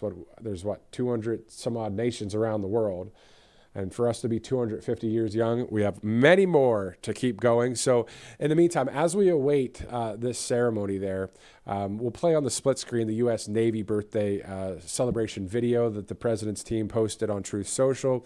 We'll go to that, and like every time we go to a video, just want to say, just for full transparency, so you guys know, if there is any live feed that we see of the president, obviously we'll cut directly to that, as that is of high importance. And that's why you're here to watch, I'm sure. 12:15, Monday, October 13th. Happy birthday to the United States Navy. Take a look.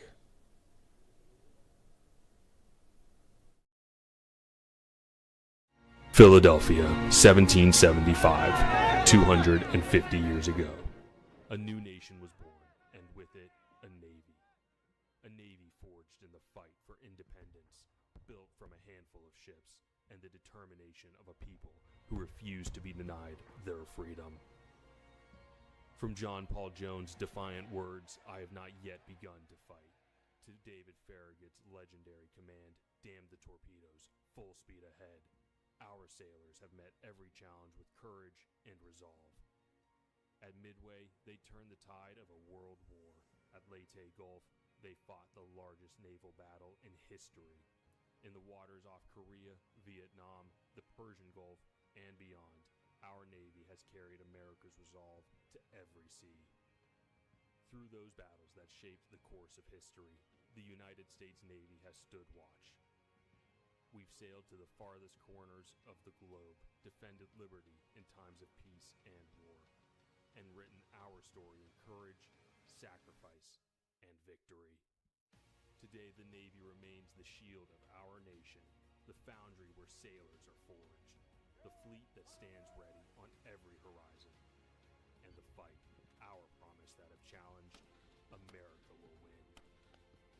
From wooden sailing ship. I can't. There's no.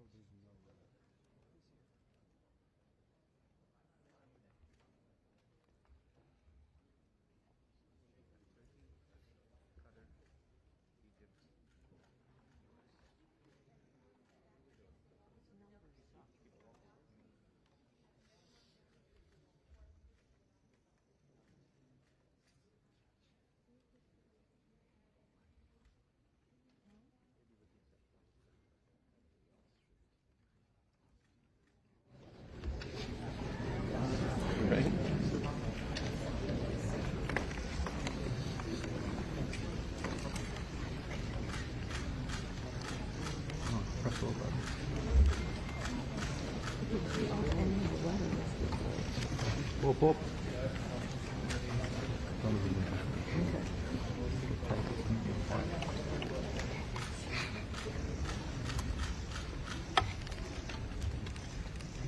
Thank you very much, everybody. This is a tremendous day for the world. It's a tremendous day for the Middle East.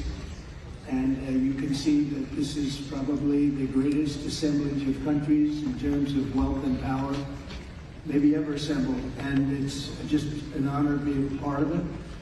We're going to be signing a document that's going to spell out a lot of rules and regulations and lots of other things. And it's very comprehensive, but we've already signed documents in the Middle East and having to do with Israel and Hamas and just about everything else. And it's really working out incredibly well. The hostages, as you know, were let go on time, on schedule. The very sad situation of bodies, which was always a sad situation, and they're being sought out, and they're working with many different people, finding some were brought in and some were not, and they're working out to find out where those bodies are. It's hard to believe that you even have to say something like that. It's so sad. It's so sad. But what's not sad is that we have finally, after, I guess they say 3,000 years, I've heard from 3,000 years to 500 years, but whatever it is, it's a lot. But this was the one, this was the granddaddy of them all, and frankly, I thought this was probably going to be the toughest, and maybe in many ways it was, but we had a lot of good talent. Steve Witkoff, Jared, and Marco, and Pete, and General Kane, who's so great. John Ratcliffe was incredible. We had an amazing array of talent, and we were helped by, in particular, the countries represented at this table. I will say, to me, you were fantastic, and your country is unbelievable, and I don't think they give you a fair shake. They talk about you as though you're not a nice person, and you happen to be a nice person. You happen to live in a little tough neighborhood. You're surrounded by everybody. And without you, this wouldn't have happened. And I just want to thank you very much. That's Qatar. And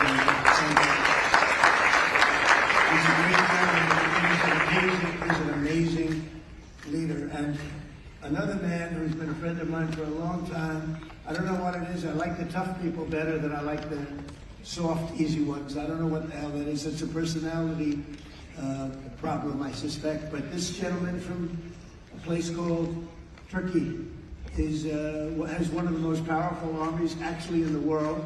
It's much more powerful than he even lets known. If you look at some of the recent conflicts, he was at the top of them, and he was winning them, and he did win them. And he doesn't want any credits, he doesn't want anything, he just wants to be left alone. He's a tough cookie, but he's been my friend. And every time I've ever needed him, he's been there for me. So I just want to thank President Erdogan, Turkey. they don't have a problem with him because he is difficult. They call me. They said, would you do me a favor? Could you speak to Erdogan? And I do, and he never fails us. Right, General? He never fails. He's amazing. So I just want to thank you for the friendship. It's great. Thank you very much. And then, of course, we have the host tonight, and I just want to thank you very much. There was a reason we chose Egypt, because you were very helpful, and very, very helpful. Everybody wanted to have this, but we really thought it was appropriate, and you are a great leader. We have very little crime. We have problems that other countries don't have, and of course, nothing's perfect, but the job you do is amazing, and I want to thank you. Another one, you've been my friend right from the beginning. During the campaign against crooked Hillary Clinton, have you heard of her? We were both downstairs waiting to go up to meet this gentleman who has a place called Egypt, the oldest civilization. They say 6,000 years. China is 5,000 years, but you're actually number one, 6,000 years. Can you believe it? But the oldest, they say, civilization. But so I went up to meet him first, and we liked each other so much that she waited for about an hour and a half, and I think your meeting lasted about 2 minutes with her, so I always remembered that. But that was our first meeting. We had great chemistry together, and he's a fantastic man and a fantastic general, by the way, but he's a great, great president, and I want to thank Egypt and all of your representatives for treating us all so well.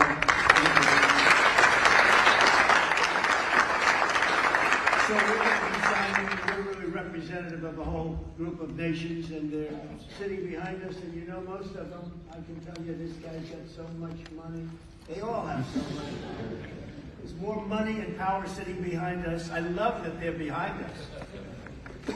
We've never been sitting behind anybody before. This is a very unique position for them, but they are seriously, they're among the most powerful countries in the world, the richest countries in the world, and there's never been really an assemblage like what we have today. I don't think I've never seen it anyway.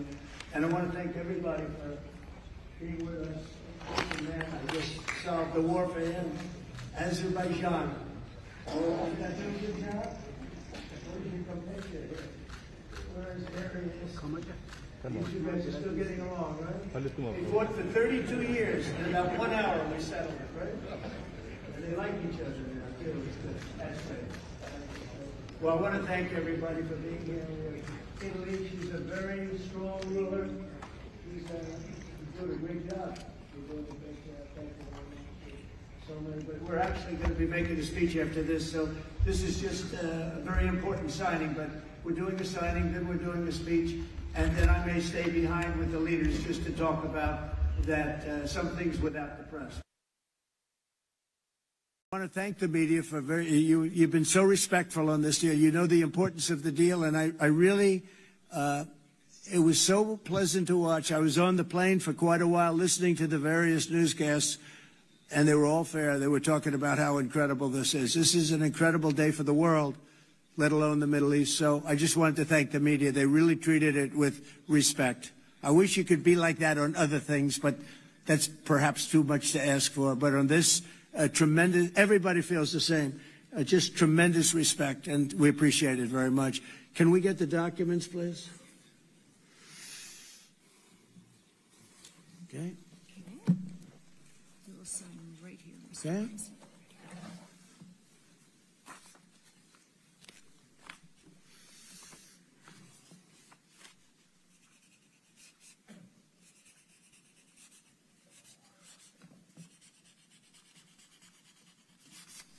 Okay.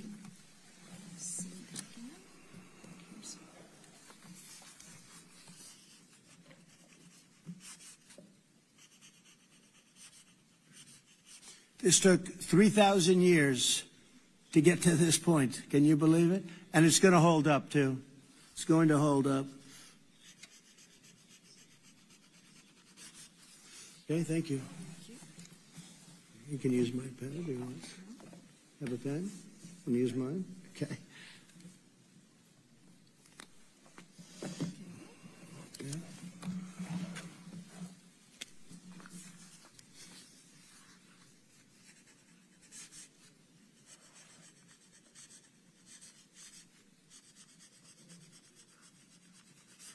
Okay.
Okay, fine.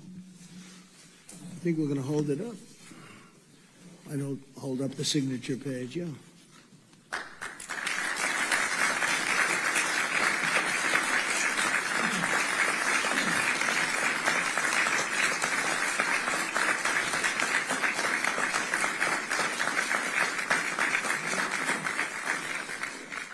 So we're going to go and I'm going to say a few words. We'll give you a little speech, and then we're going to meet with the leaders after that and spend a little time together without the media.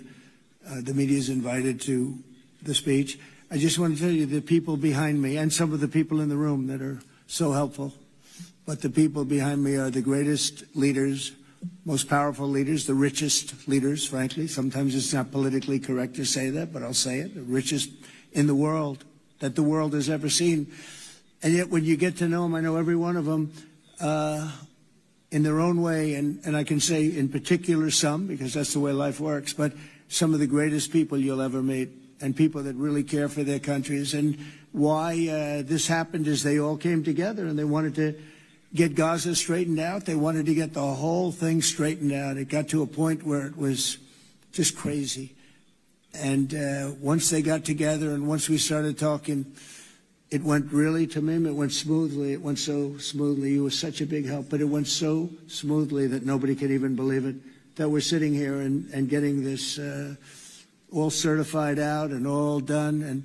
And everybody's happy about it. Everybody's happy about it, like I've never seen before, actually. I've done other deals and people don't care as much. Big deals, I think they're big deals, but this is something that's taken off like a rocket ship. And it did from the beginning, and I've heard for years, this is the biggest deal, it'll never happen. For years, long before I ran for office, that this is the Middle East. It's the biggest, most complicated deal. And also it's the place that could lead to tremendous problems like World War III. They always talked about World War III would start in the Middle East, and that's not going to happen. We don't want it to start anywhere, actually, but it's not going to happen. So I just want to thank everybody, and I'll see you in a little while. And in particular, thank you all. Thank you, Tamim, Mr. General. Thank you very much. Thank you very much. Great job. Great job. Thank you very much, everybody. Thank you. Okay.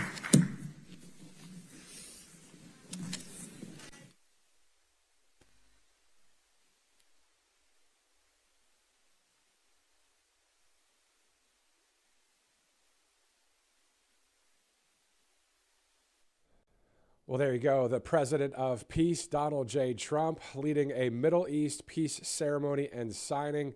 Next up, we'll hear from the commander-in-chief as he addresses the world. So we'll have that in its entirety from that room right there. Earlier this morning, President Trump sat down with Egyptian President Abdel El-Sisi for a brief press availability. Let's go to that in the meantime as we await for the president coming up next.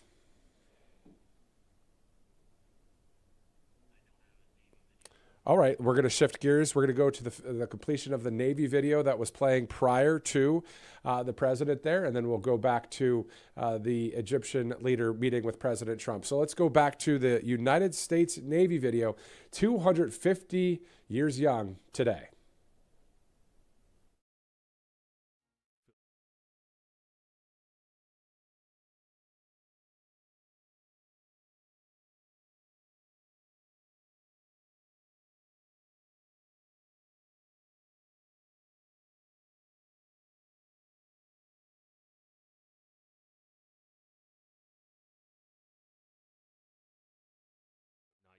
Begun to fight.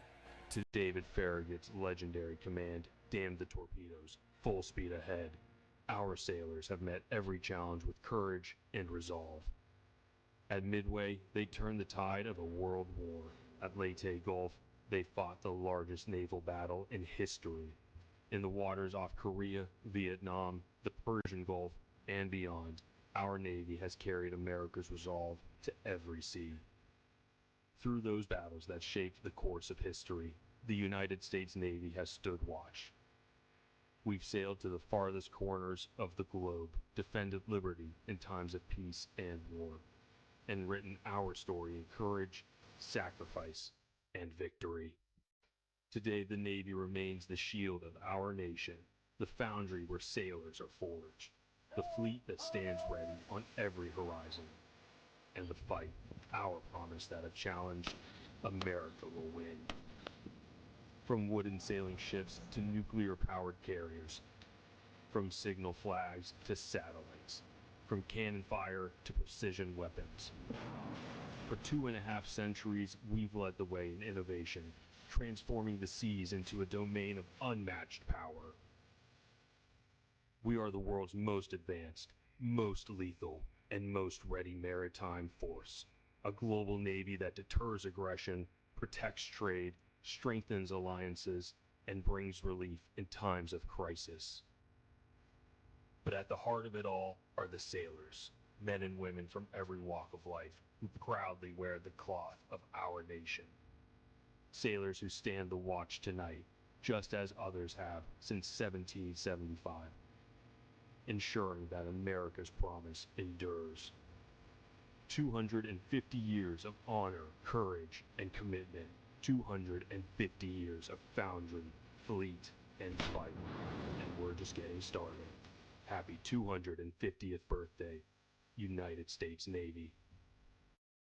A great video there posted by the team over there with President Trump and the White House. So great to see that, as a lot of activity happening now in the room to the right of your screen there, as you see. So President Trump will be speaking. We're looking forward to bringing that in its entirety to you, just like we've brought everything since 8 this morning all the way until now and beyond.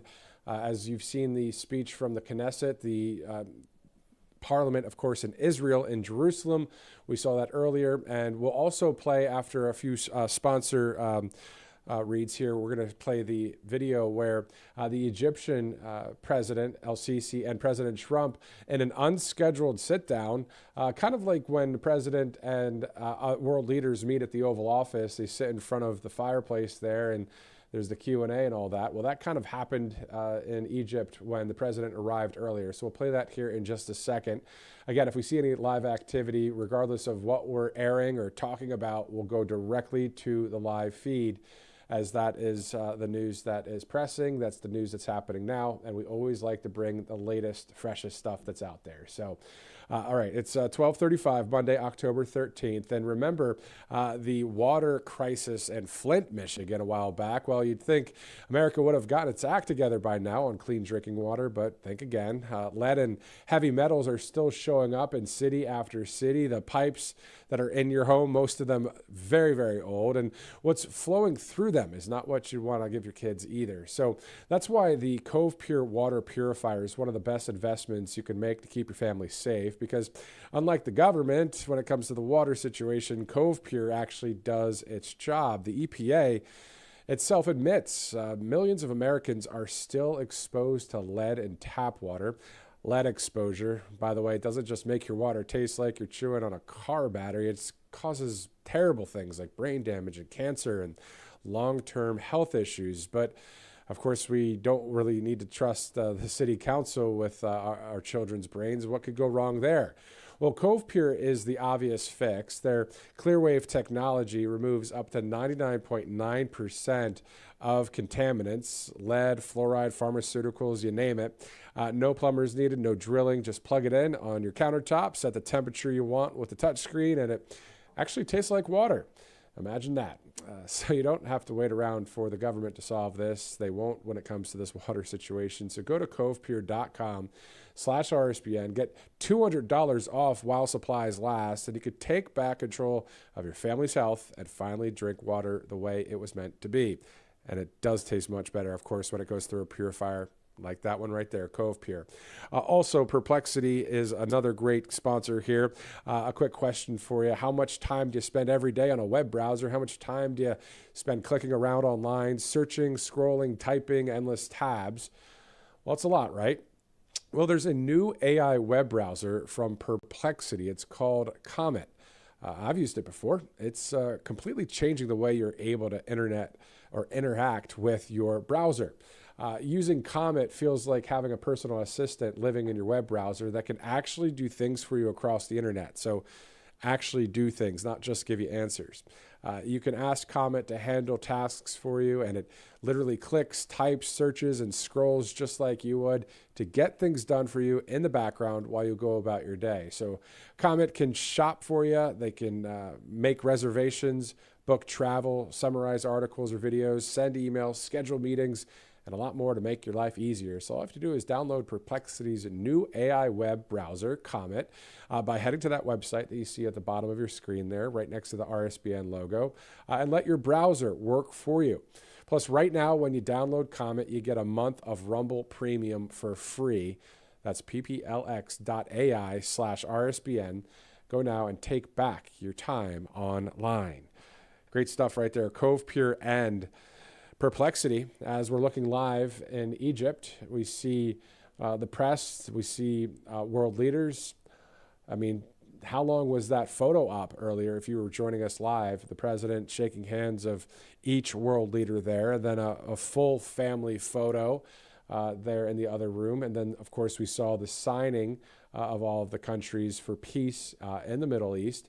And now we're going to hear from the President of the United States. So obviously the world watching this, this is one of those speeches, or at least in part, will be aired by not only local, but national and international outlets. And then on top of that, social media and everywhere you could think that you can, have an internet connection and hear the words that President Trump will say. It's going to be translated, of course, into many languages across the earth. This is a huge day, and we're here for it. You think about all those days covering rallies, all those times we would go to the arenas, the auditoriums, the stadiums, the outdoor events for the president. And then now you fast forward 10 months into his presidency, and obviously he's in Israel right now, and then was in Israel and now in Egypt. And then we'll be headed back to the States tomorrow for a huge event in the East Room for the late, great Charlie Kirk. So a lot going on in the next 24 to 48 hours. And of course, every day it seems as if there's something going on to cover. And RSBN and conservative media, always a great spot to go to, especially if you're on the right side of history and just believe in common sense and all the simple things. But the simple is what confounds the minds of the wise, which is interesting, right? It doesn't need rocket science to think, well, I love God, family, and country, and I want our country to be free. That's what this is all about. No matter what industry you're in, no matter if you're looking for work, no matter what situation you find yourself in, we're all on the same side of history, believing for the great things, voting hard, working hard, looking to get our elections secure, and all of the things, as they say. So we're covering every ounce of it pretty much here at the network. All right, so it's 12:40, Monday, October 13th. As we look live in Egypt there on the other screen, so where I am right now, this screen on this side, you'll be about to see the Egyptian president, El-Sisi, who met with President Trump. When President Trump arrived, they kind of, again, like the Oval Office meetings that we see between the two world leaders, they chatted with the press a little bit and they chatted with each other. It wasn't something that was on the official media guide of what was scheduled, but you know how President Trump rolls. So let's take a look at that right now.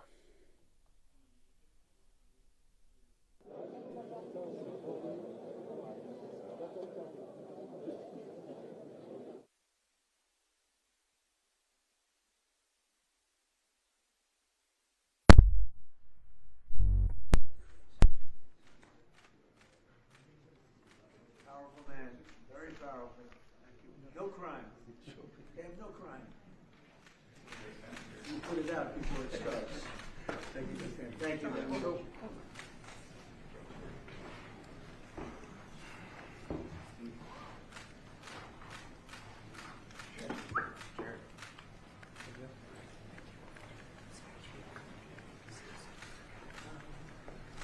you want to take a couple of questions? I don't care. Do you want to have a couple of questions? We're having an amazing period of time, like I think nobody's seen before. And we had tremendous stop, as you know, in Israel, and now we're in a country where a friend of mine is a very powerful leader, and my friend is right here, the president, also the general, you know. Sometimes I call him, usually I call him the general because he's both, and he's good at both. And they've done a fantastic job. And they have very little crime, you know, because they don't play games, that's why. They don't play games like we do in the United States with governors that have no idea what they're doing. But they don't have crime. I ask about crime and they almost don't even know what I'm talking about. So it's a great tribute to this man. He's done a fantastic job in bringing this country together. And the United States is with him all the way. Thank you. Okay, all the way, and it's an honor to be with you. Sir, what will Egypt's role play in the peace process here? We played a very important role, and they had a very important role with Hamas. In fact, the general was right here, was very instrumental because Hamas respects this country and they respect the leadership of Egypt. So you played a very important role. I appreciate it very much. Thank you. Thank you. President Trump, in Israel just now, you were talking about a possible Iran peace deal. You said, we are ready when you are. Yeah. Is that the ultimate goal with today's signing to get enough? Not Iran, but I think Iran will come along. They've been battered and bruised, and you know they need some help. They have big sanctions, as you know, tremendous sanctions. I'd love to take the sanctions off when they're ready to talk. But they can't really survive with those sanctions. Those sanctions are very tough. But at some point they're going to say, we want the sanctions off. We're going to end up with peace. I think Iran is going to be fine.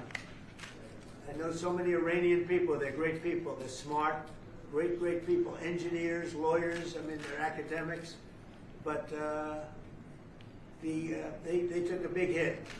And frankly, if we didn't hit them with the nuclear, I don't think you would have been able to have this incredible this deal, this once-in-a-lifetime deal. Nobody's ever seen anything like what's happening today.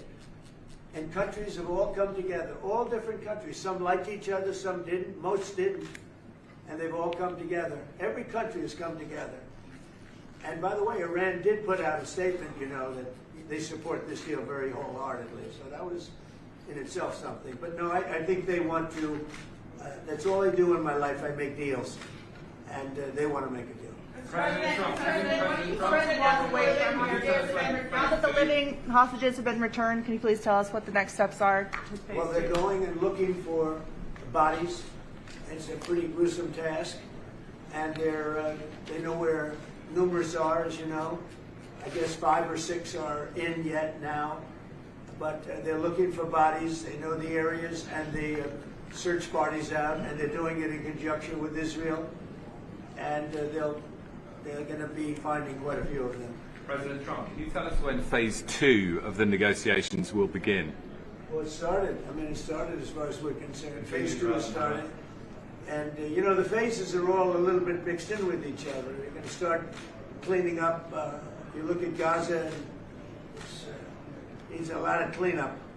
That's why when I talked in my speech, I talked about the debris. I used the word debris. That's debris times 10. So, but they're going to really do a job. They have a lot of power. In another room, you have the wealthiest, some of the wealthiest nations in the world.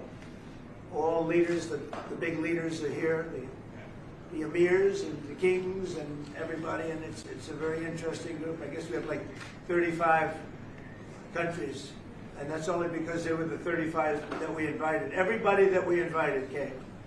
So there's a lot of respect. And I think you'll see some tremendous progress, both in the Middle East. This country is doing very well. It has good leadership. It's about leadership. And it's really nice when you say, how is your crime situation? And they don't even know what you're talking about. What do you mean crime? We don't have crime. Because if he has crime, he puts it out very quickly. Some people think that's not nice, but I think it's great. Because people don't want to be mugged and smashed, and they don't want to be stupid people. They have a place that is doing very well. We're very proud of him because we knew each other from the beginning. The first time I met, it was in a hotel, and I was going to meet him, and then Hillary Clinton was following me. You remember Hillary Clinton? And he liked me so much, he never even got to see Hillary. He saw her for about 2 seconds. But he didn't really want to waste a lot of time. He knew what was going to happen. But that was the first time we met, and we had a very good chemistry together. And it continues till today. So I want to thank you all very much. I appreciate the way you covered this really momentous, I've never seen anything like it. The level of love, the level of respect for what it is. And it's, you know, it's peace in the Middle East that everybody said it's not possible to do. And it's going to happen. And it is happening. It's before your very eyes. And that's why it's become so fascinating. Marco, do you have anything to say? Egypt's been a phenomenal participant. I think both Steve and Jared will tell you the critical role they played, and they can tell you themselves. They hosted the talks here, and they're going to play a very important role now in the follow-up, the implementation of this, which is really, it's not simply about restoring Gaza, it is about transforming the region. So we have an incredible partner, a long alliance, very capable partner here, and a tremendous collection of leaders. This is clearly, in my mind, I think in the mind of everyone in this room, probably one of the most important days for world peace in 50 years. That's not an exaggeration. Only 50? Maybe 100. Certainly since the end of World War II. Mr. Witkoff and Mr. Kushner, I'm curious, you played such an important role in the tactical negotiations here. What will your role be going forward as a lot more has to be brought to the table here? Oh, the minute we had inked the deal, Jared and I were already working on the implementation side of the deal.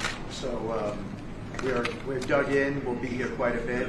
That's at the direction of the president. That's probably going to be one of the most important phases here. Jared is remarkable to work with. I talk about it all the time. And of course, we both love working for the president. So it's feels like a very honorable job. Mr. President, would you like to say something with the interpreter? Yes.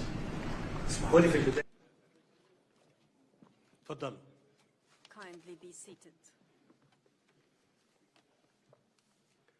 بسم الله الرحمن الرحيم. In the name of God, the gracious, أصحاب the most الجلالة merciful, والفخامة Your والسمو. Excellencies, Your السلام Majesties, عليكم Excellencies, ورحمة الله and Highnesses, peace be upon you أرحب and بكم God's جميعا blessings. I في welcome قمة you شرم all الشيخ to Sharm للسلام. el-Sheikh Peace Summit. في هذه اللحظة At في هذه اللحظة التاريخية At this الفارقة historic التي milestone, شهدنا فيها where معا we all together التوصل have لاتفاق witnessed شرم the الشيخ reaching of Sharm el-Sheikh لإنهاء agreement الحرب on ending في war غزة in Gaza, وميلاد and the بارقة الأمل birth of a glimpse of hope فأن يغلق هذا that الاتفاق such deal صفحة ends أليمة an في تاريخ agonizing البشرية chapter in the history of mankind, ويفتح الباب and لعهد opens the جديد door, ushering من in a السلام new era والاستقرار of في peace الشرق and الأوسط stability in the Middle East. ويمنح شعوب The deal المنطقة offers a better tomorrow to the conflict, fatigued and strained regional populations. And now we receive the valorous peace leaders that attained peace in the entire world. Allow me to invite His Excellency, the American President Donald Trump, to join the peace lovers leaders. Leaders who advocate for peace in the world.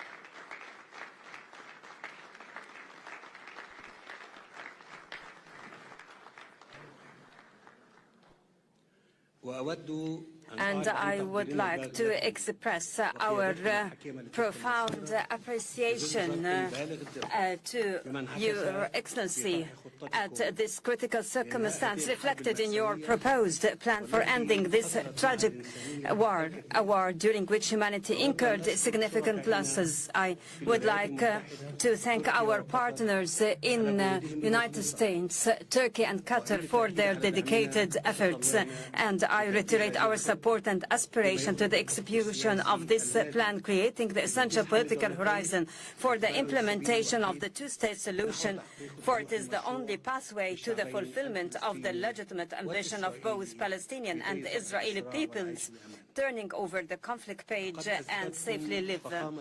Excellency President, you have demonstrated that genuine leadership doesn't mean war waging, rather the ability to bring it to a halt. We trust your leadership that is capable to carry out the current deal and to execute your entire staged plan. Excellency President, let Gaza war be the last of wars in the Middle East. Majesties, Excellencies and Highnesses, Egypt launched a peace trajectory in the Middle East nearly half a century ago, specifically in November 1977. When the late President Anwar Sadat, may God shower him with his mercy, took unprecedented steady moves in the history of the region and initiated the historic visit to Jerusalem. Since that moment, Egypt has established a new era, granting proselytes a chance for life, and proved that people's security is not only realized by military force. Today, Egypt, along with its sisterly Arab and Islamic states, reiterate that peace remains our strategic option. Experience showed over the past decades that this option cannot be founded except through just and equal rights. Based on this, and if the whole regional populations have always been relishing the right to their independent nations, the Palestinian people is not an exception. They too have the right to self-determination and to aspire for a future where war doesn't loom over, own the right to enjoy freedom and to live in their independent state, a state that lives side by side with Israel in peace, security and mutual recognition. Peace is not only crafted by governments but also built by peoples when they realize that yesterday's rivals could be tomorrow's partners.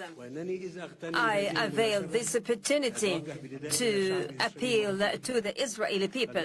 I say, let us turn this historic moment into a new beginning of just and peaceful coexistence prevalent life. Allow us to look forward together to a better future for the sons of our nations. Together, stretch out our hands for our cooperation towards a just and durable peace for the entire regional populations. Excellency President Trump, let us pause at the scenes of overwhelming relief and happiness, whether down the streets in Gaza or in Israel alike, or in the entire world, after reaching the war-ending agreement. Thanks to your wise initiative, it is another evidence to the people's option is peace. We value as well your interest in resuming life in Gaza. Egypt will work with the United States and in coordination with all partners during the forthcoming days to lay down the common ground for proceeding towards the Strip reconstruction without delay. In this context, we are willing to host early recovery, reconstruction and development conference, which will be based on your plan for ending the war in Gaza, in order to provide livelihoods and to give hope to the Palestinians on their lands. Peace cannot be completed until hands are extended for rebuilding in the aftermath of devastation.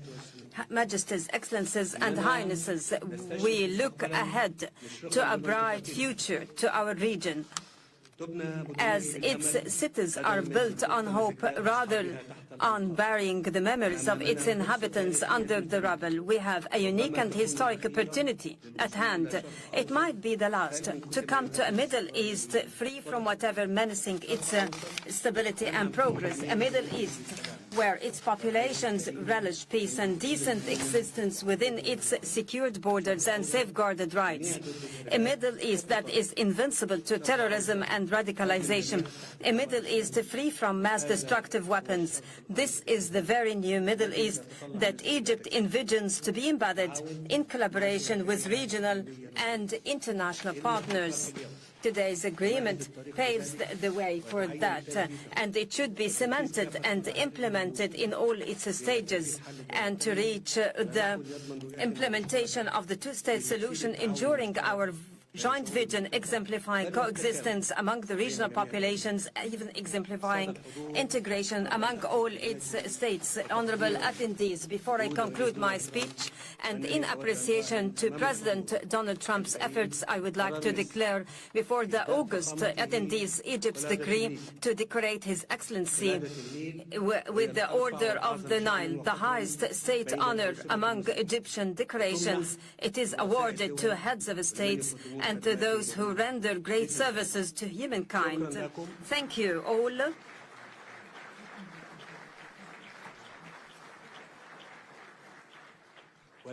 Now I invite the honorable guest to deliver his speech. Excellency President Trump, kindly proceed. The floor is yours.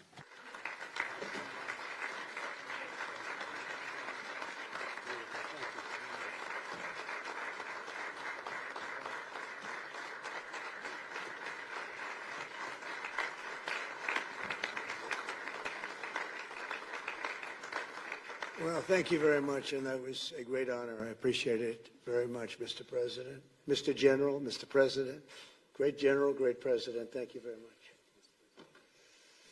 This is the day that people across the region and around the world have been working, striving, hoping, and praying for. They have done things over the last month that I think were really unthinkable.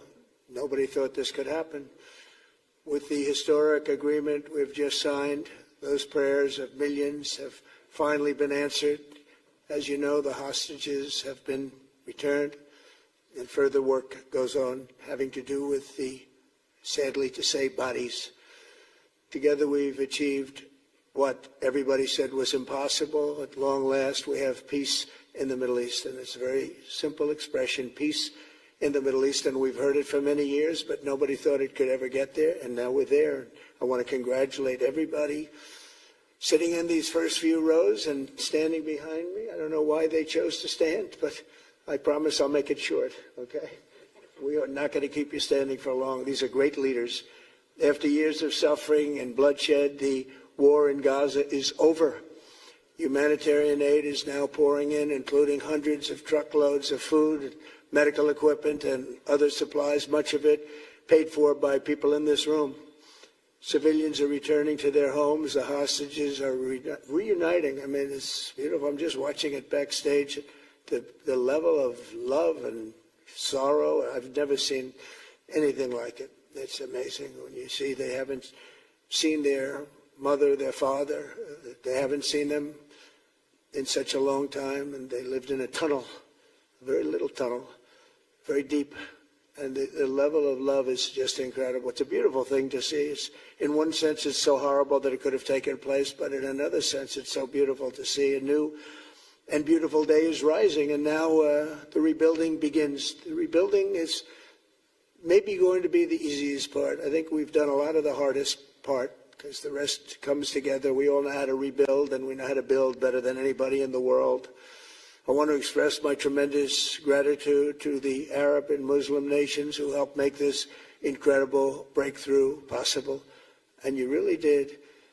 To President El-Sisi of Egypt, who is so generously hosting us today. And I want to thank you for the outstanding job your country is doing in so many different ways and for helping us so much with this peace agreement. I also want to thank the President for the escort of 6 fighter jets. Oh, we looked out the window, we said, I hope they're friendly, and they turned out to be very friendly. But we had 3 on each side, and they are beauties right out of the great, really American manufacturing hub. We make the greatest military equipment in the world. We have the strongest military in the world by far. And I knew exactly what those planes were, and I knew exactly how much you paid for those planes, too.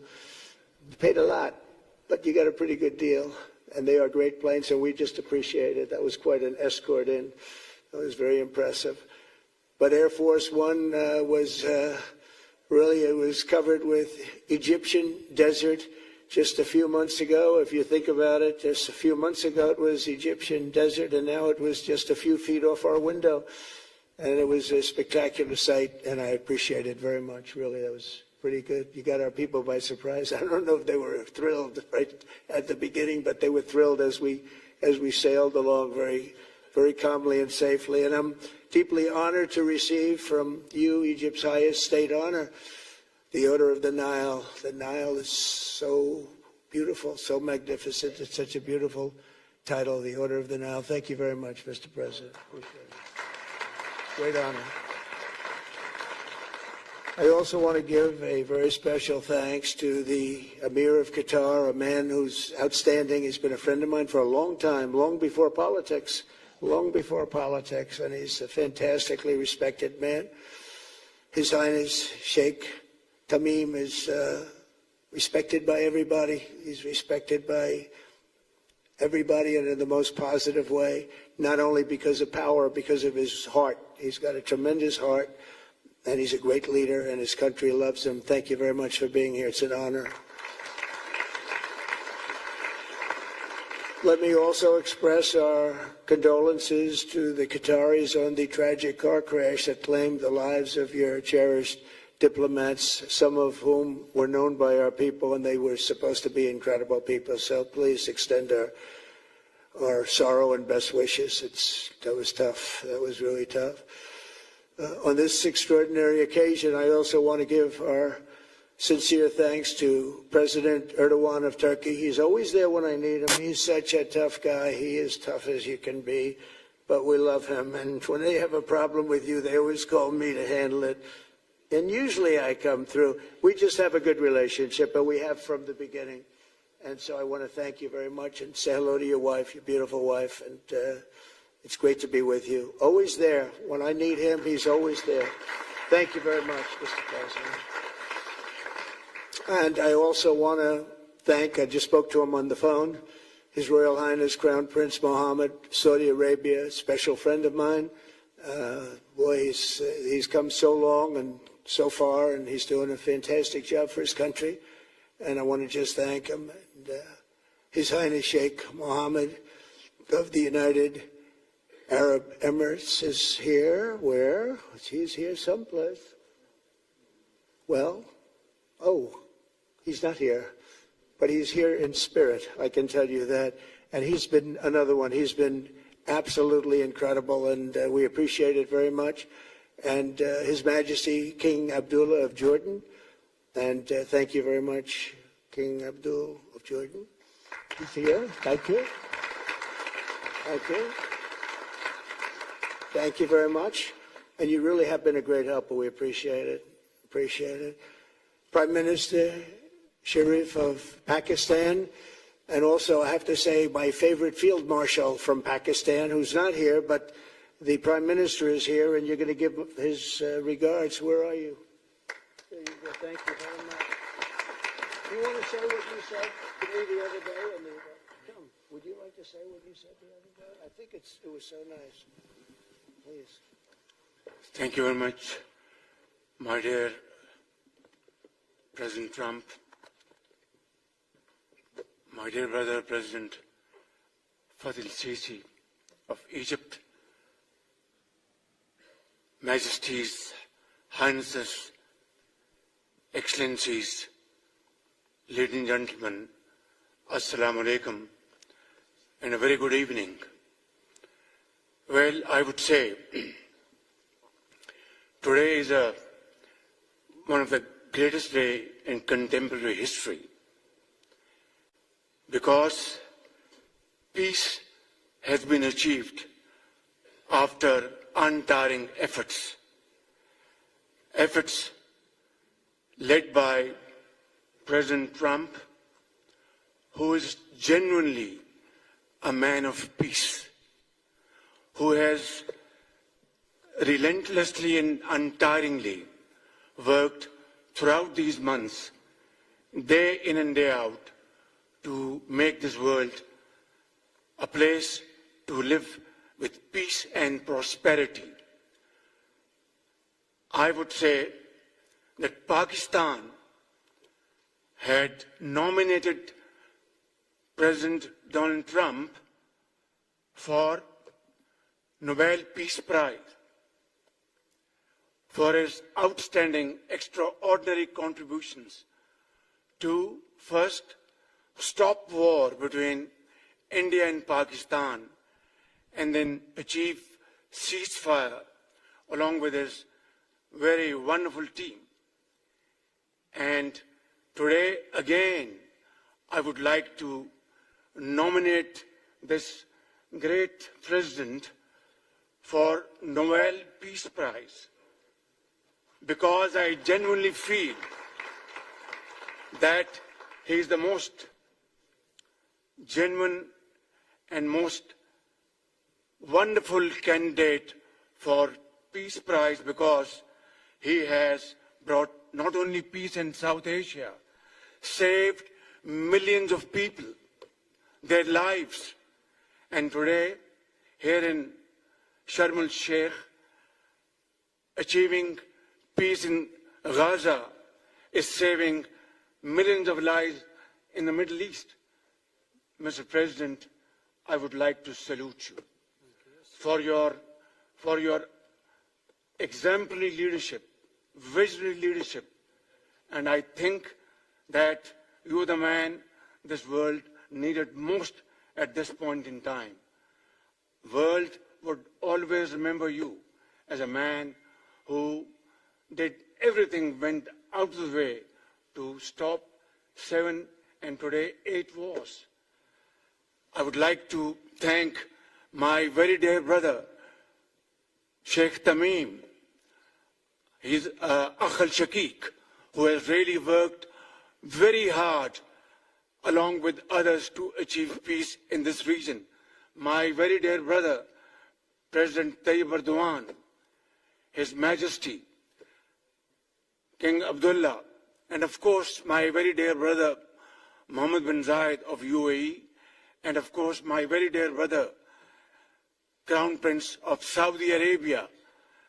And he has also been very, very helpful and contributed very valuably in this wonderful peace process. Ladies and gentlemen, I wouldn't want to take more of your time. Suffice it to say, had it not been for this gentleman, not only, who knows, India and Pakistan are both nuclear powers.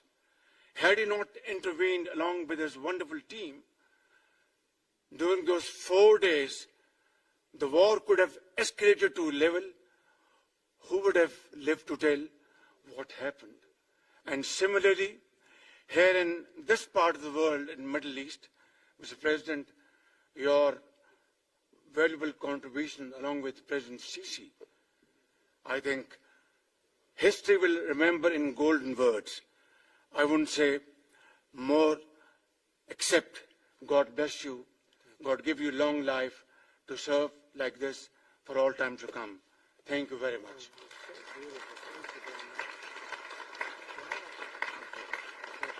Very kind. Wow, I didn't expect that. Let's go home. There's nothing more I have to say. Goodbye, everybody. That was really beautiful and beautifully delivered. Wow, thank you very much.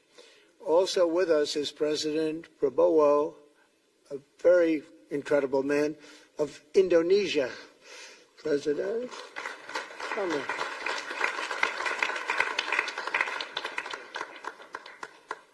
Great job.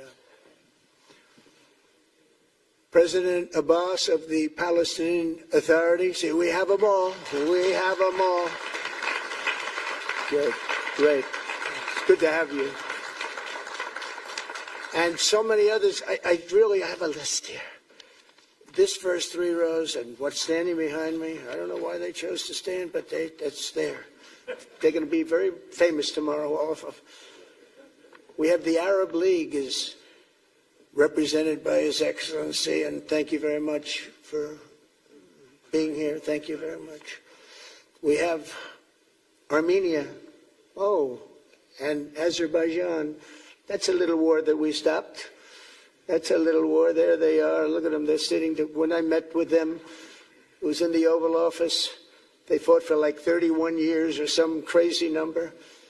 And they had one sitting on that side of the Oval Office, one sitting. By the time we finished in 1 hour, they were both hugging each other. And now they're friends and they're getting along great. Look at it.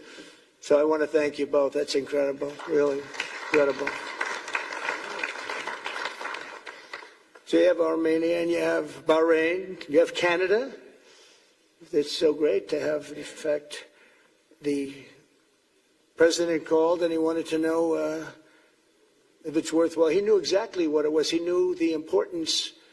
Where's Canada, by the way? Where are you? Where are you? He knew the importance of this. He said, I want to be there. So many people have done that. They called. I mean, they heard about it. And these are not people that can do that very easily. They have pretty big schedules, to put it in mind. The most powerful people. And I appreciate you being here very much, Mr. President. Fantastic. Fantastic. And Cyprus, Egypt, the European Union, it's a lot of countries. France, thank you very much, Emmanuel. I would imagine Emmanuel standing someplace behind me. Where is he? I can't believe it. You're taking a low-key approach today. He's my friend. That's great. Good job. Thank you very much, Emmanuel. Germany, the new Chancellor of Germany he's easy to spot because he's very tall and he's very smart and he's doing a fantastic job for his country. Appreciate it very much. And congratulations, a big election. That was a big one. That was going to change things. Greece, we have Greece. We have Hungary. Oh, Victor, where is Victor? Victor. We love Victor. Victor, I call him. You know, I put the little accent on it. You are fantastic, all right? I know a lot of people don't agree with me, but I'm the only one that matters. You are fantastic. He's a great leader. I endorsed him the last election he had, and he won by 28 points. So you're going to do even better this time. You have another election, and you're going to do great, and we appreciate it. And we're behind you 100%. That's Hungary. India is a great country with a very good friend of mine at the top, and he's just done a fantastic job. And I think that Pakistan and India are going to live very nicely together, right? That's not a very, they are. And they're two great, I tell you, leaders, great leaders as far as I'm concerned. Indonesia, we covered, and I just want to say that that's a big country, a powerful country. It does unbelievably well, and it's great to have you. Iraq, we have Iraq with lots of oil. They have so much oil, they don't know what to do with it. That's a big problem when you have so much, you have no idea what to do with it. So thank you very much thank you very much. Italy, we have a young woman who's I'm not allowed to say it because usually it's the end of your political career if you say it. She's a beautiful young woman. Now, if you use the word beautiful in the United States about a woman, that's the end of your political career, but I'll take my chances. Where is she? There she is. You don't mind being called beautiful, right? Because you are. Thank you very much for coming. We appreciate it. She wanted to be here, and she's incredible, and they really respect her in Italy. She's a very successful politician. We have Norway. Oh, Norway. Oh, yeah, Norway. What happened, Norway? What happened? Where's Norway? Where is he? We have Johnny. We're going to the World Cup. I can tell you that. Where's Norway? I don't think he wants to stand. Oh, he's back there. There we have Norway. Oman. Again, we have Paraguay.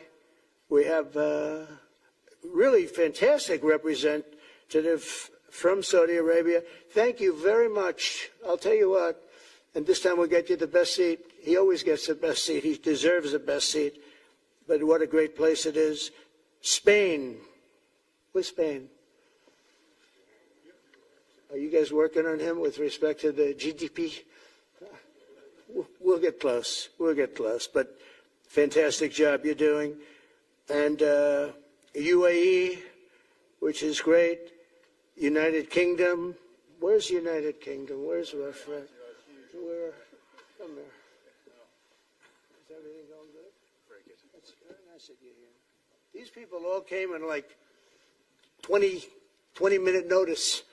And I think it's fantastic. And we have so many others, and just so many others. And it's such a compliment to what we're doing, because what we've done is something very unique and very special. So it's perhaps the wealthiest and most powerful group of nations ever assembled at one time, which is a big thing. We have achieved together in recent days a change that really is historic, and it's going to be remembered forever. And I want to thank the American team for their amazing work, and I want to I think he'll go down as the greatest Secretary of State in the history of our country. I really believe that, Marco, or I wouldn't say it. Marco Rubio, I wouldn't say it. Maybe I would. You're doing a great job. I'll tell you, he's on course to do it. We've done a lot of work in 9 months. We've done a lot of work. I say that, 1 year ago, a little more, but 1 year ago, America, the United States of America was a dead country. The king told me, and I use that, he said, sir, 1 year ago it was a dead country. Today you have the hottest country anywhere in the world, and it is. It's the hottest country. So many investors are here.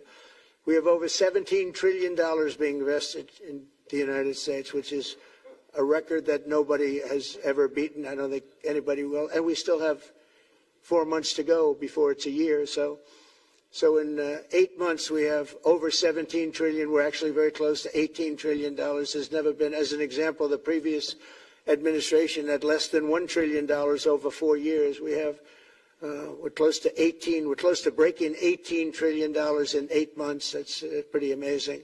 No country's ever done that.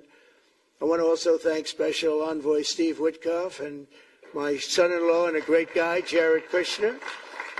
And I even have my daughter here, Ivanka. Ivanka, please stand up. Ivanka's here. Wow.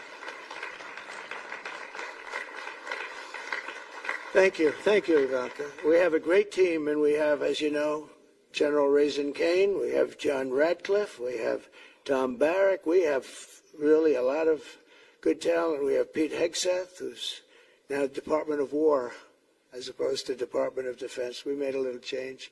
Somehow I like the name better, so do you, so do a lot of people.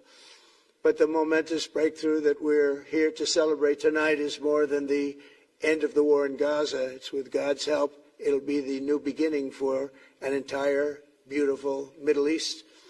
From this moment forward, we can build a region that's strong and stable and prosperous and united in rejecting the path of terror once and for all. We want to get rid of the terror and get on to other things. There are many other things in life that are so good. The final sprint to this deal began less than 3 weeks ago on the sidelines of the United Nations in New York. I met with many of the people in this room, and it all just started coming together. I've known so many of you for so long. You're friends of mine. You're great people. I have a couple I don't like in particular, but I won't tell you who. I have actually a few of them I don't like at all, but you'll never find out who they are.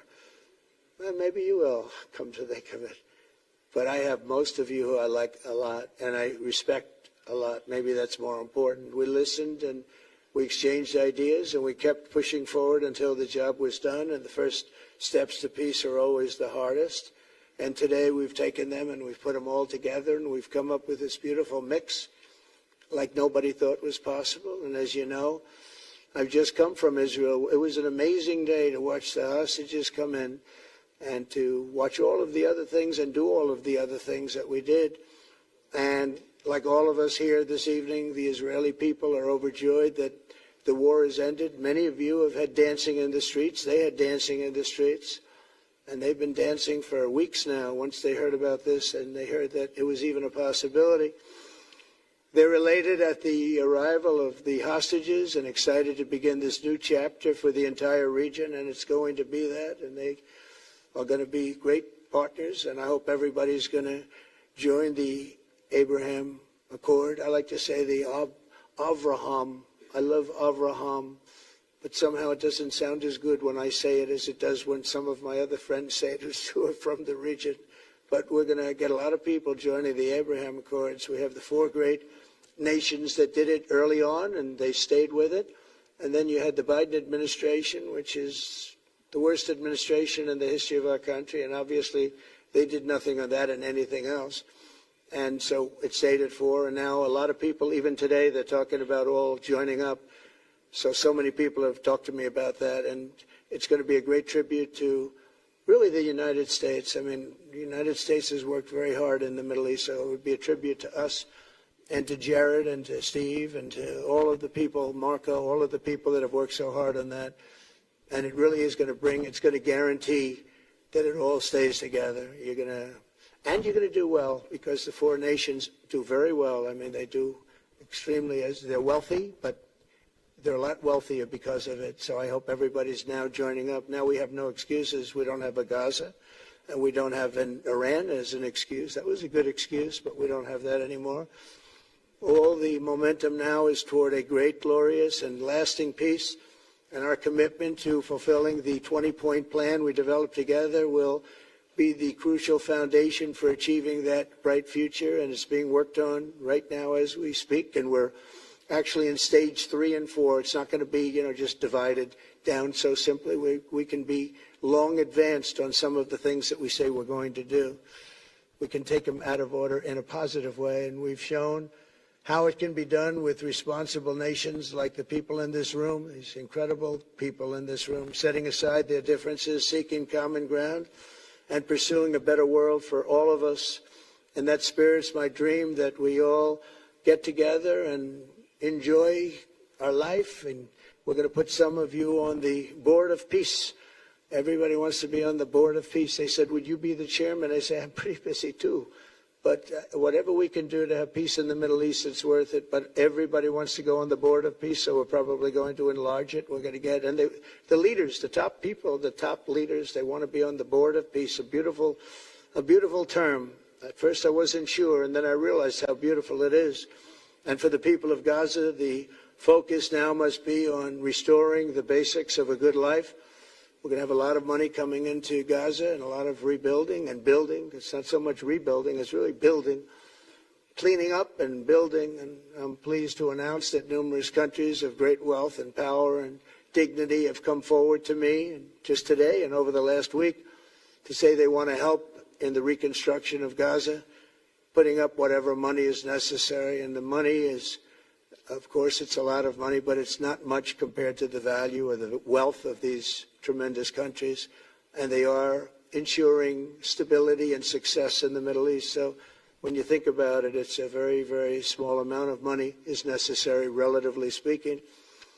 And as those commitments are made, I'm going to let the world know who is doing it, because they really deserve great credit for doing it. And they're going to do something that's really monumental. This is a monumental day. This is a monumental moment in the history of the world beyond the Middle East.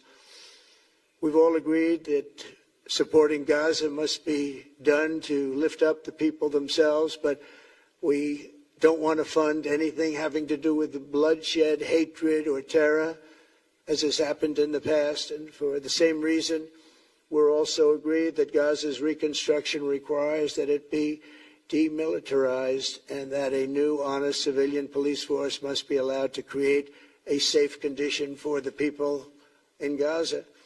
As I said earlier, I intend to be a partner in securing a better future.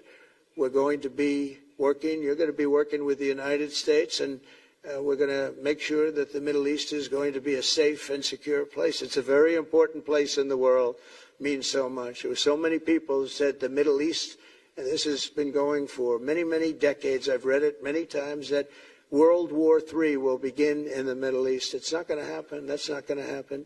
There was a time that you would have thought it could have, but it's not going to happen. There won't be World War III, hopefully at all, but it's not going to start in the Middle East. We're not going to have a World War III if we're smart. There'll never be a World War III. Our work begins right here and right now. From ancient times, this region has been extraordinarily mixed with respect to people, culture, religions, all of the different elements of national characters, unlike maybe anywhere else on earth. And for 3,000 years, there's been conflict. For whatever reason, there's been tremendous conflict, always conflict. But today, for the first time anyone can remember, we have a once-in-a-lifetime chance to put the old feuds and bitter hatreds behind us. And that's why so many people in this room, they didn't get along. Some did, some didn't, but they're getting along now. This has brought the people together. This is the first time the Middle East crisis has brought people together as opposed to driving them apart. And to declare that our future will not be ruled by the fights of the generations past, which is foolish. So together, let us continue in the spirit of cooperation and goodwill that has finally brought us to this incredible, historic breakthrough. If we do, together, we will reach the Middle East's incredible destiny, a safe and prosperous and beautiful crossroads of culture and commerce, faith in humanity and geographic center. This will be the geographic center of the world. So I just want to thank everybody for being here. I want to thank you all for what you've done and for this quick notice. It all came together just at one little period. It just came together. It's, the greatest deals happen that way. If you do anything about deals, that's all I've done all my life is deals. The greatest deals just sort of happen. And that's what happened right here. And maybe this is going to be the greatest deal of them all, not just nation building, not just having to do with this or the political whims. This will be maybe the greatest deal of them all, period. And I want to thank all of you and all of these great nations and this region for what it's gone through and all of the fights it's had, or life over death and hope over strife and harmony over hatred. That's what we want. We want it to be that way because together we're going to forge a magnificent, great, and enduring peace. I want to just end by saying God bless you all. God bless the Middle East. God bless your countries. And God bless you. Thank you very much, everybody. Thank you. Thank you very much. Thank you.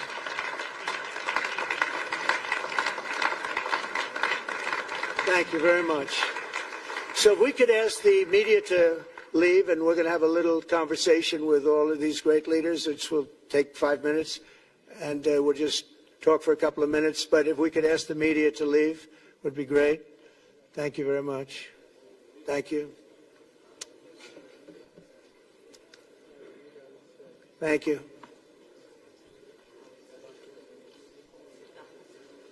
Thanks. So you going back? No, I'll go back. I'm glad you upgraded me to president. Oh, did I say? It's good. I started. He said he'd say that.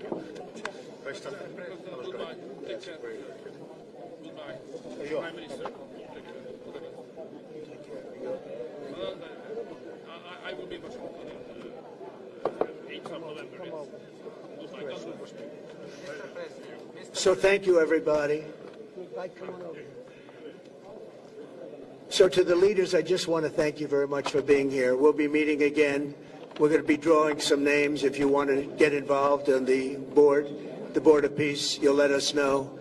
And I just want to thank everybody. This is really a special occasion. Thank you all very much. We'll see you soon. Thank you. Thank you very much. Thank you very much.